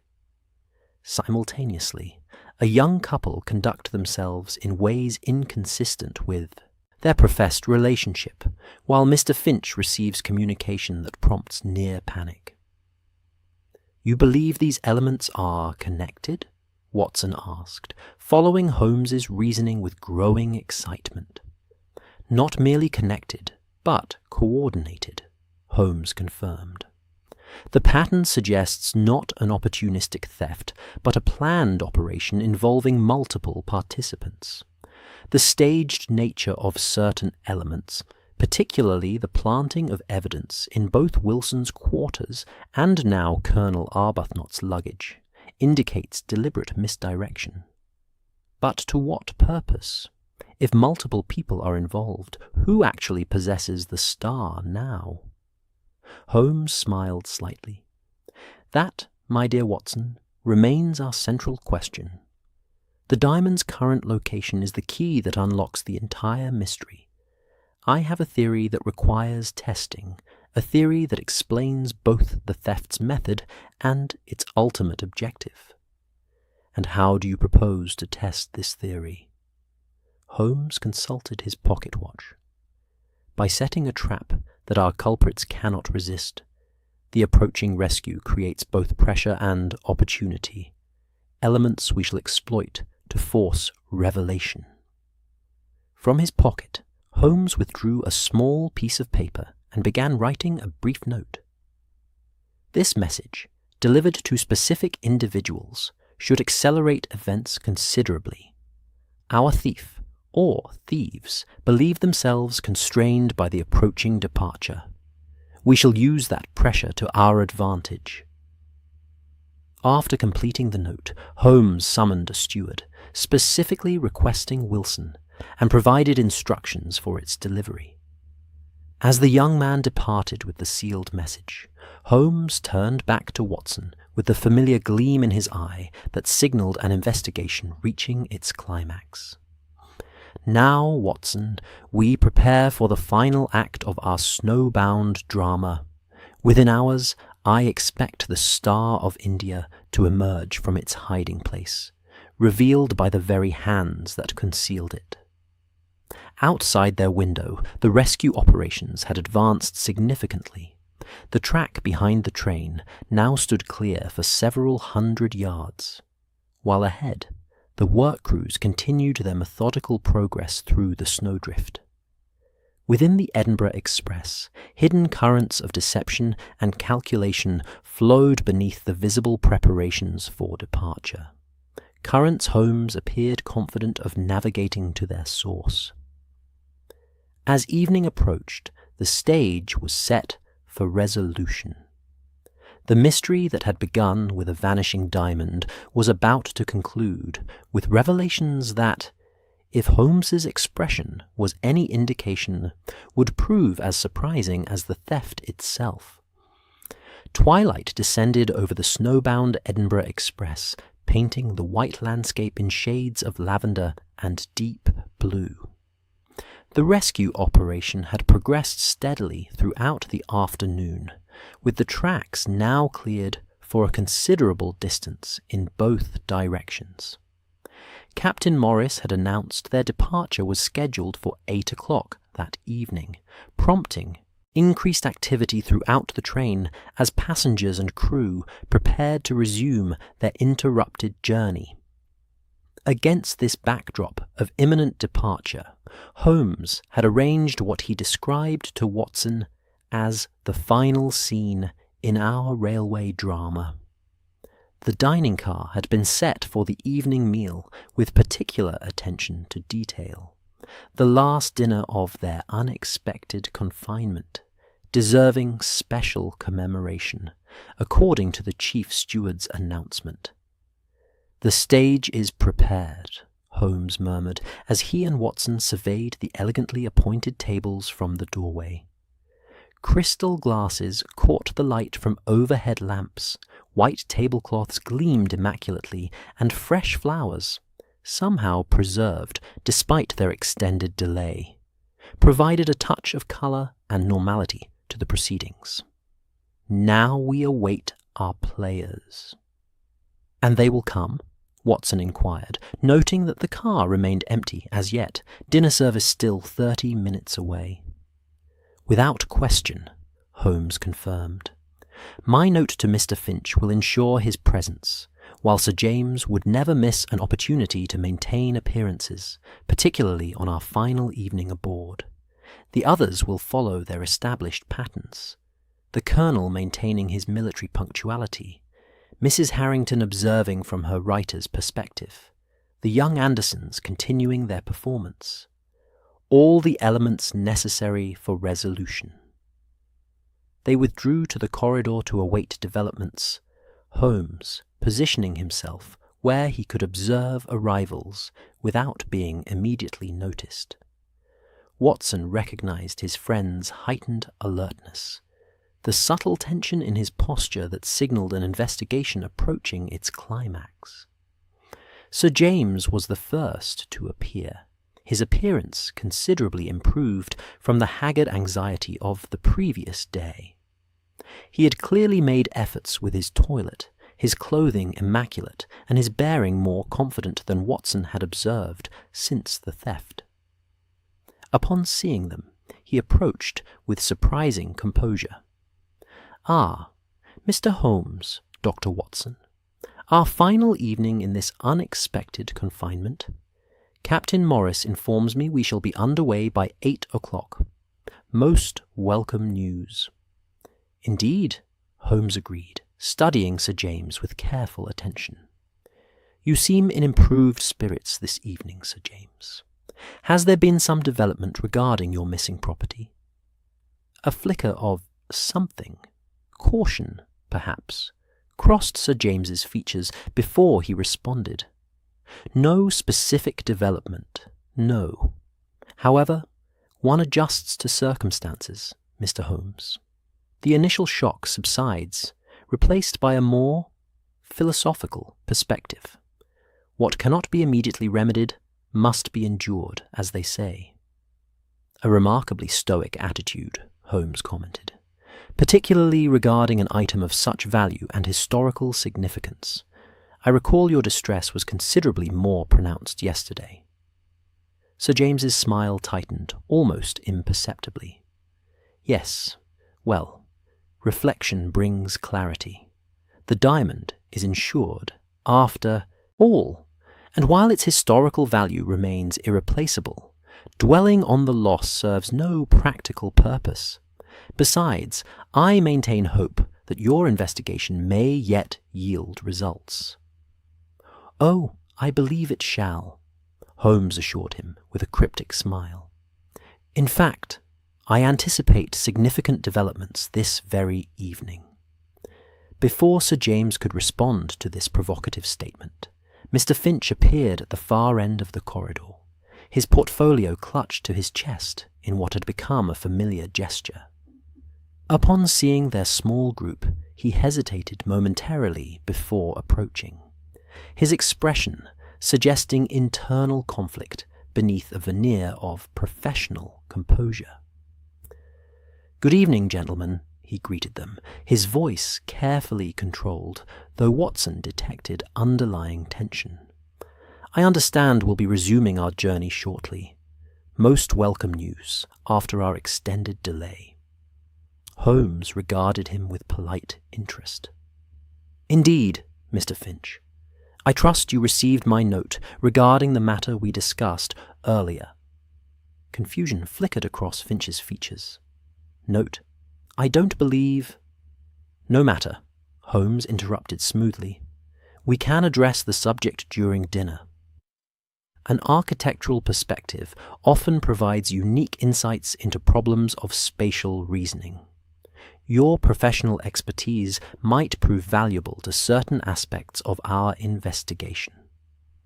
This cryptic reference clearly unsettled Finch, whose grip on his portfolio tightened noticeably. Before he could formulate a response, Colonel Arbuthnot appeared, his military bearing as precise as ever, despite the informal setting. "Gentlemen," he acknowledged with a crisp nod, "a gathering before our final dinner aboard. Most civilized." Holmes studied the colonel with the same careful attention he had directed at the others. "Indeed, Colonel, a fitting conclusion to our unexpected adventure. I understand from Captain Morris that departure preparations proceed satisfactorily.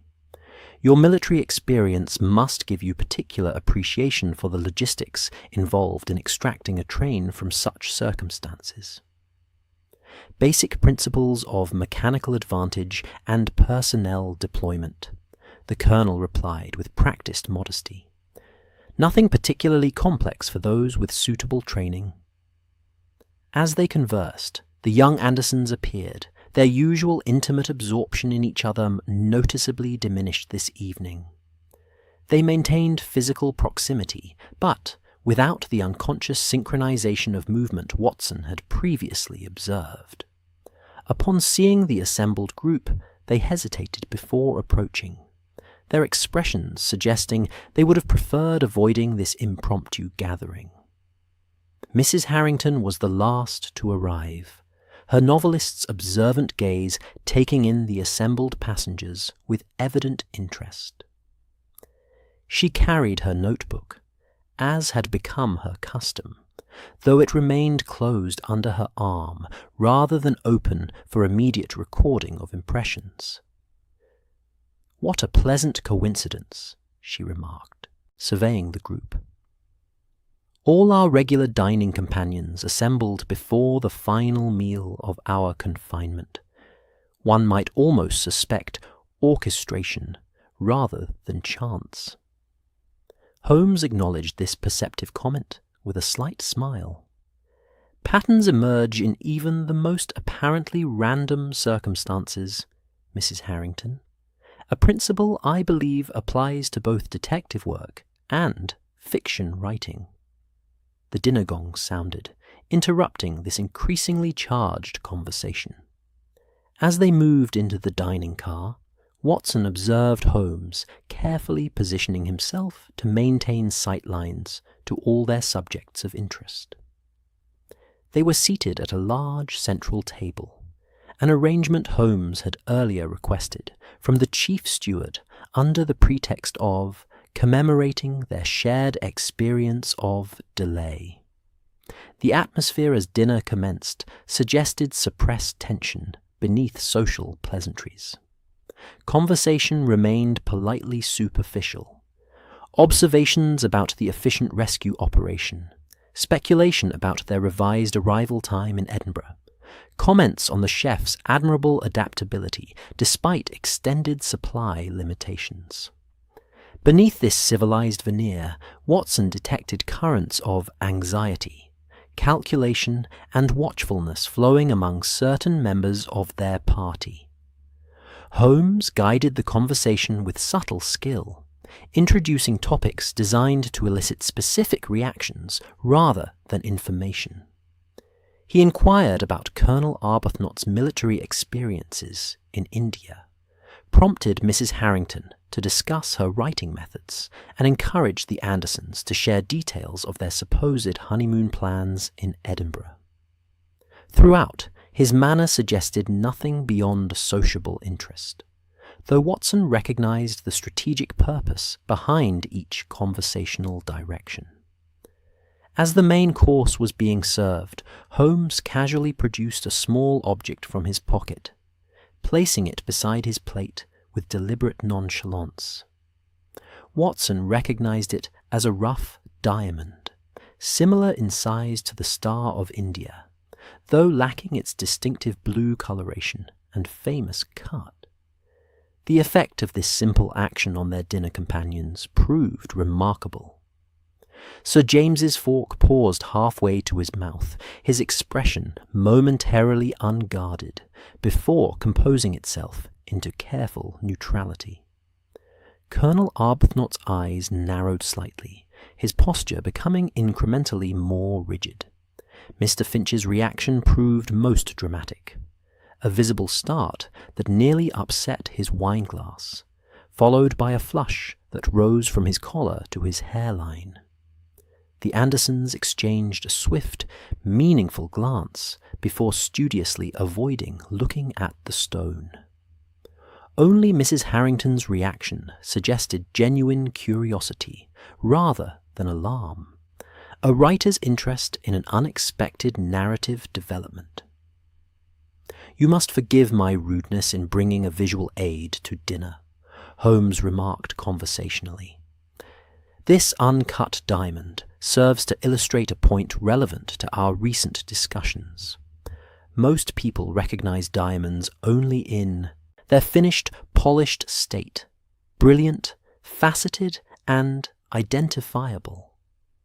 Few would recognize the potential contained in this rough stone, which could be transformed by skilled hands into something entirely different from its natural appearance."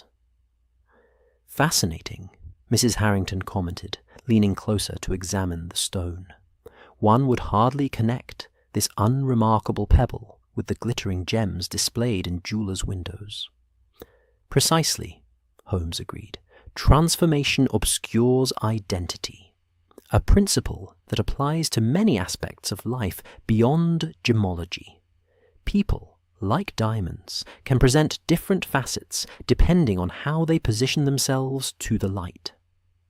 This philosophical observation hung in the air for a moment, its multiple implications apparent to several listeners. Sir James was the first to respond, his tone deliberately casual, though his eyes remained fixed on the rough diamond.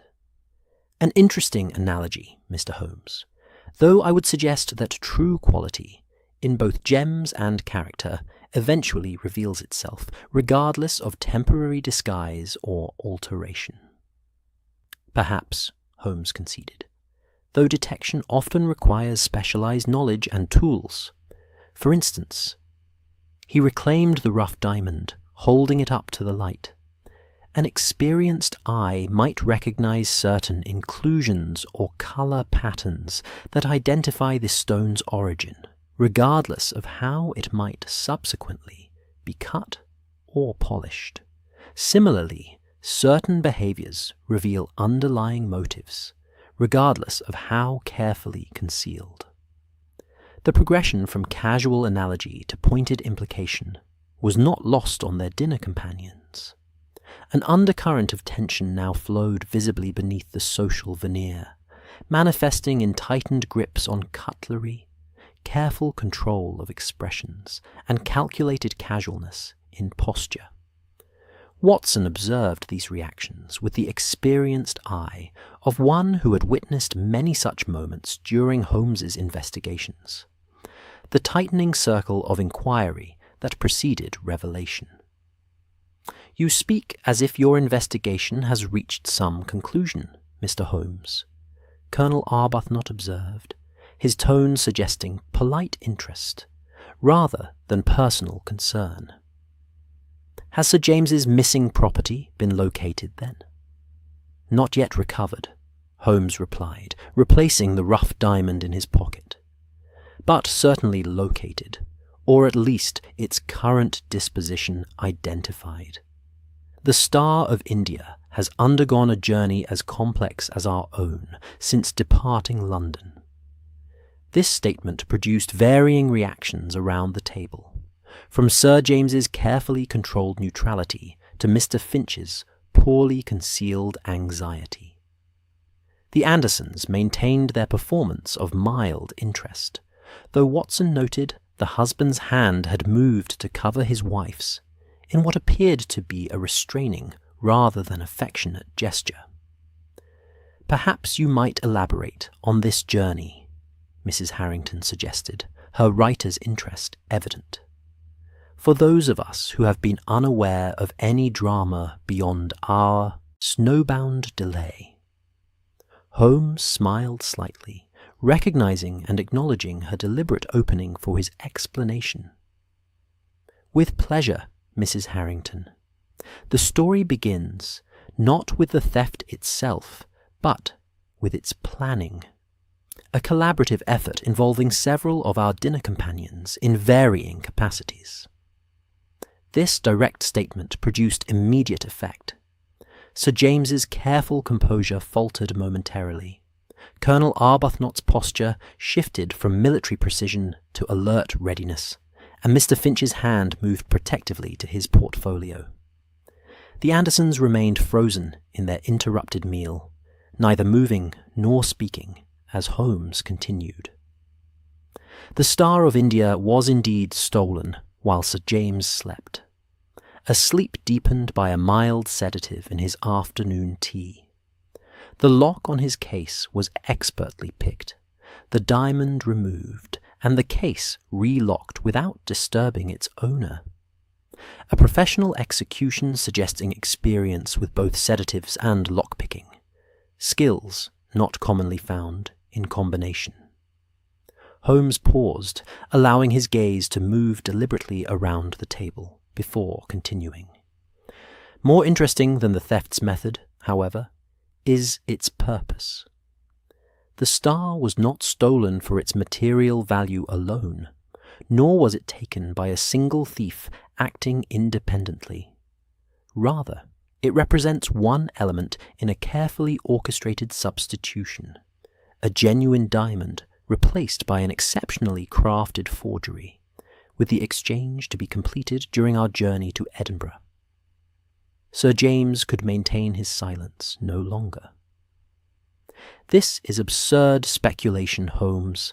My diamond was stolen, yes, but this elaborate conspiracy you suggest is supported by evidence at every turn," Holmes interrupted smoothly, "including communications intercepted between participants, tools recovered from strategic hiding places, and most importantly, the forgery itself, which currently resides in Mr. Finch's portfolio, awaiting final transfer once we reach Edinburgh.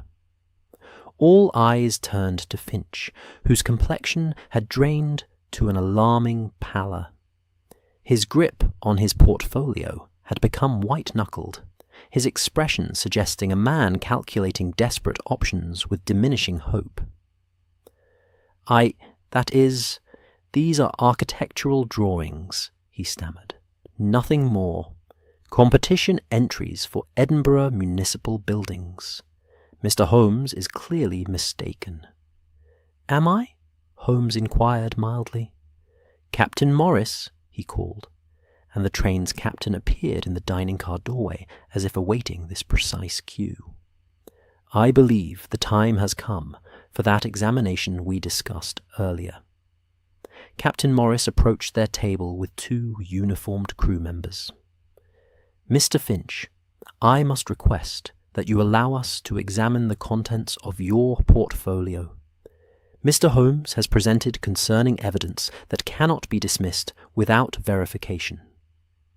Finch clutched the portfolio tighter, glancing desperately around the table as if seeking allies.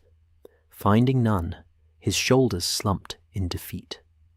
"It wasn't my idea," he said quietly. "I'm merely a craftsman. They approached me because of my expertise in reproduction work." "They?" Holmes prompted, though his expression suggested he already knew the answer. Finch's eyes moved briefly to Colonel Arbuthnot before dropping to the table.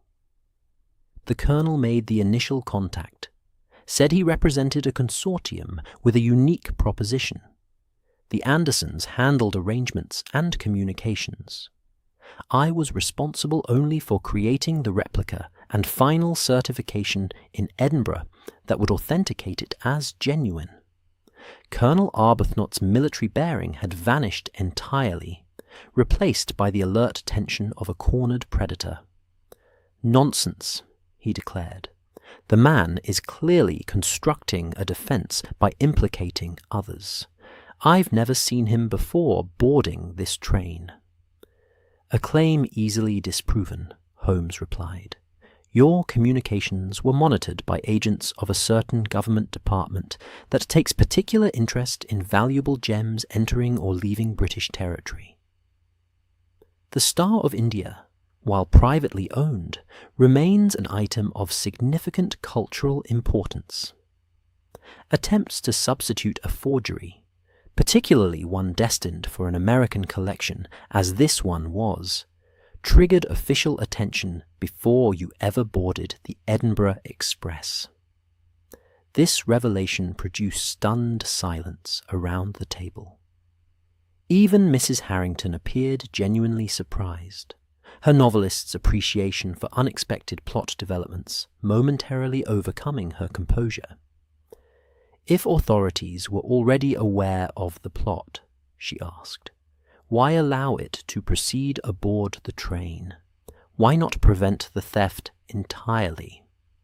Holmes smiled slightly at her perceptive question. "Because the forgery itself represented merely one element of a larger operation.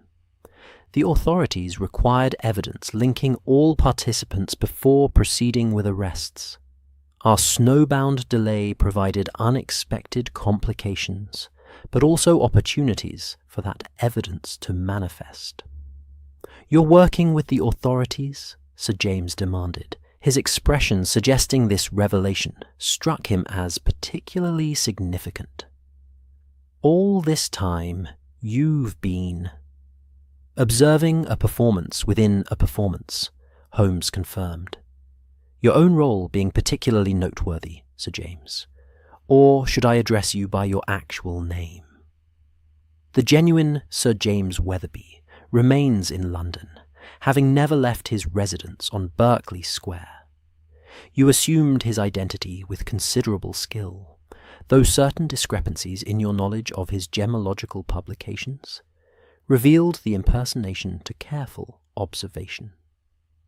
This exposure produced the most dramatic reaction yet. The false Sir James half rose from his chair before Captain Morris's restraining hand on his shoulder prompted him to subside. His aristocratic demeanour dissolved into something harder and more calculating, a transformation so complete that Watson marvelled at the skill of the previous performance. The actual theft occurred in London 3 days before our departure, Holmes continued, addressing the stunned dinner companions. The genuine Star of India was removed from Sir James's collection and replaced with a preliminary forgery sufficient to pass casual inspection. That stone was to be exchanged during this journey for Mr. Finch's masterwork, a forgery so precise it would withstand even expert examination.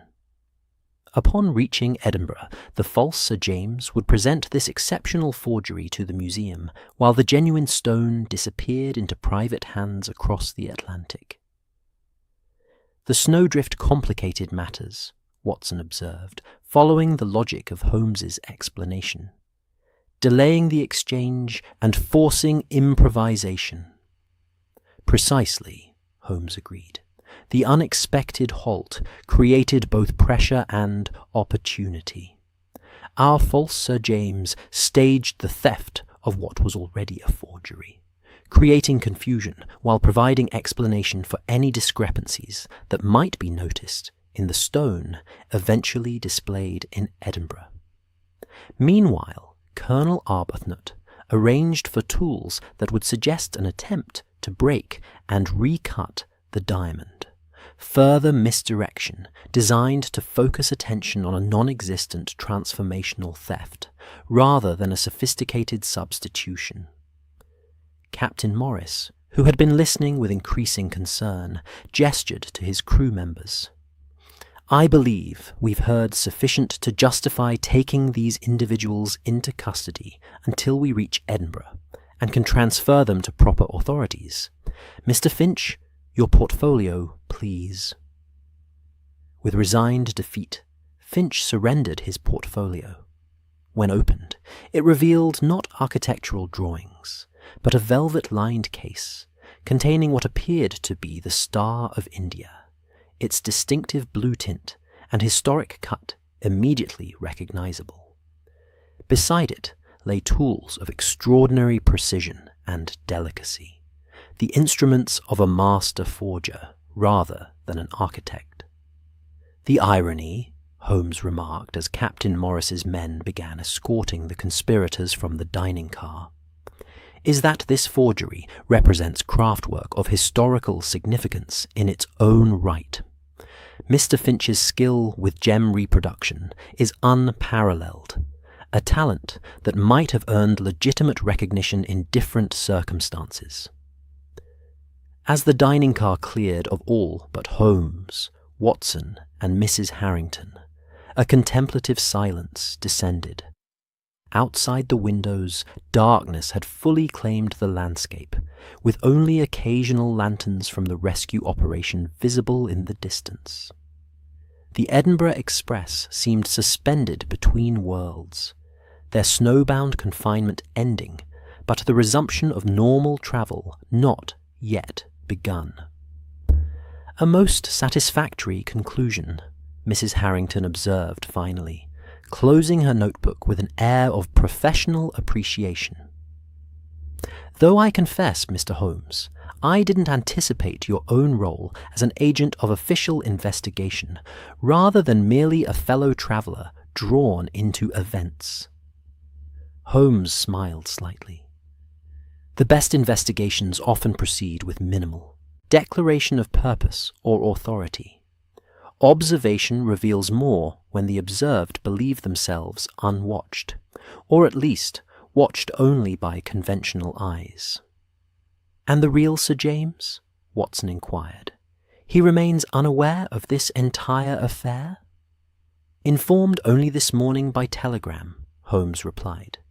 "The genuine Star never left his vault in London, the thieves having substituted their initial forgery during a private viewing arranged specifically for that purpose.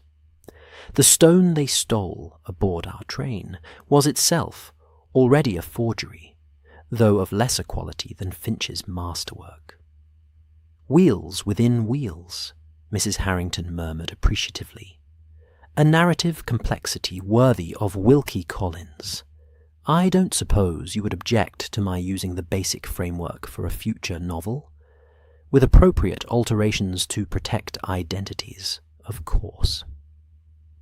Art reflecting life reflecting art, Holmes replied with unusual philosophical musing.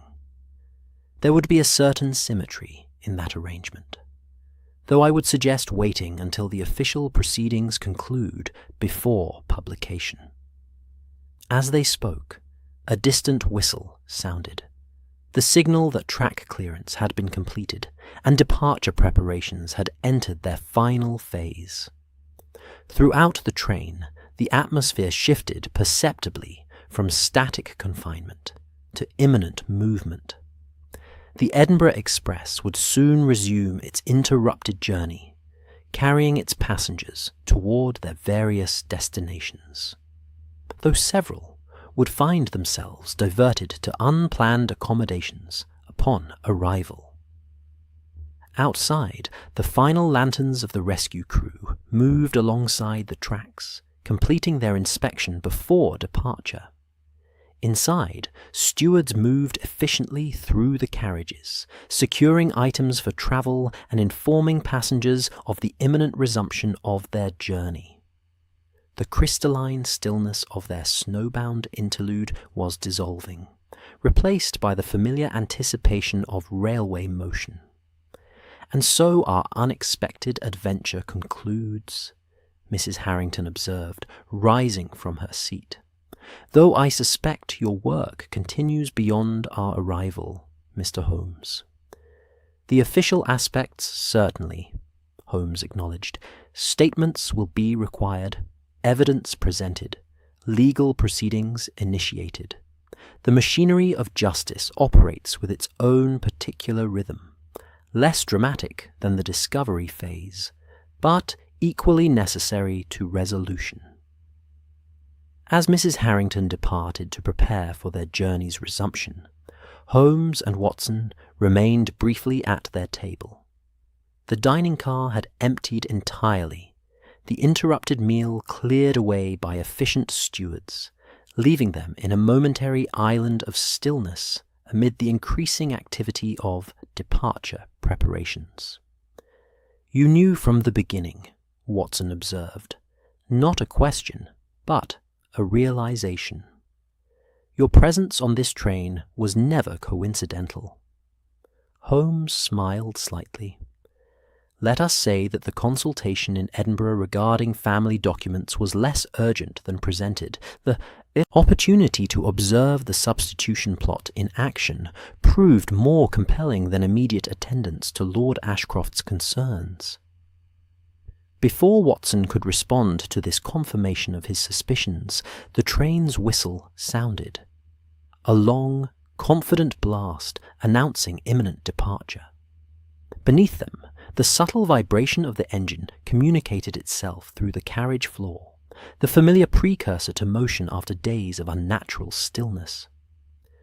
"And now, Watson," Holmes said, rising from his seat, "we resume our journey.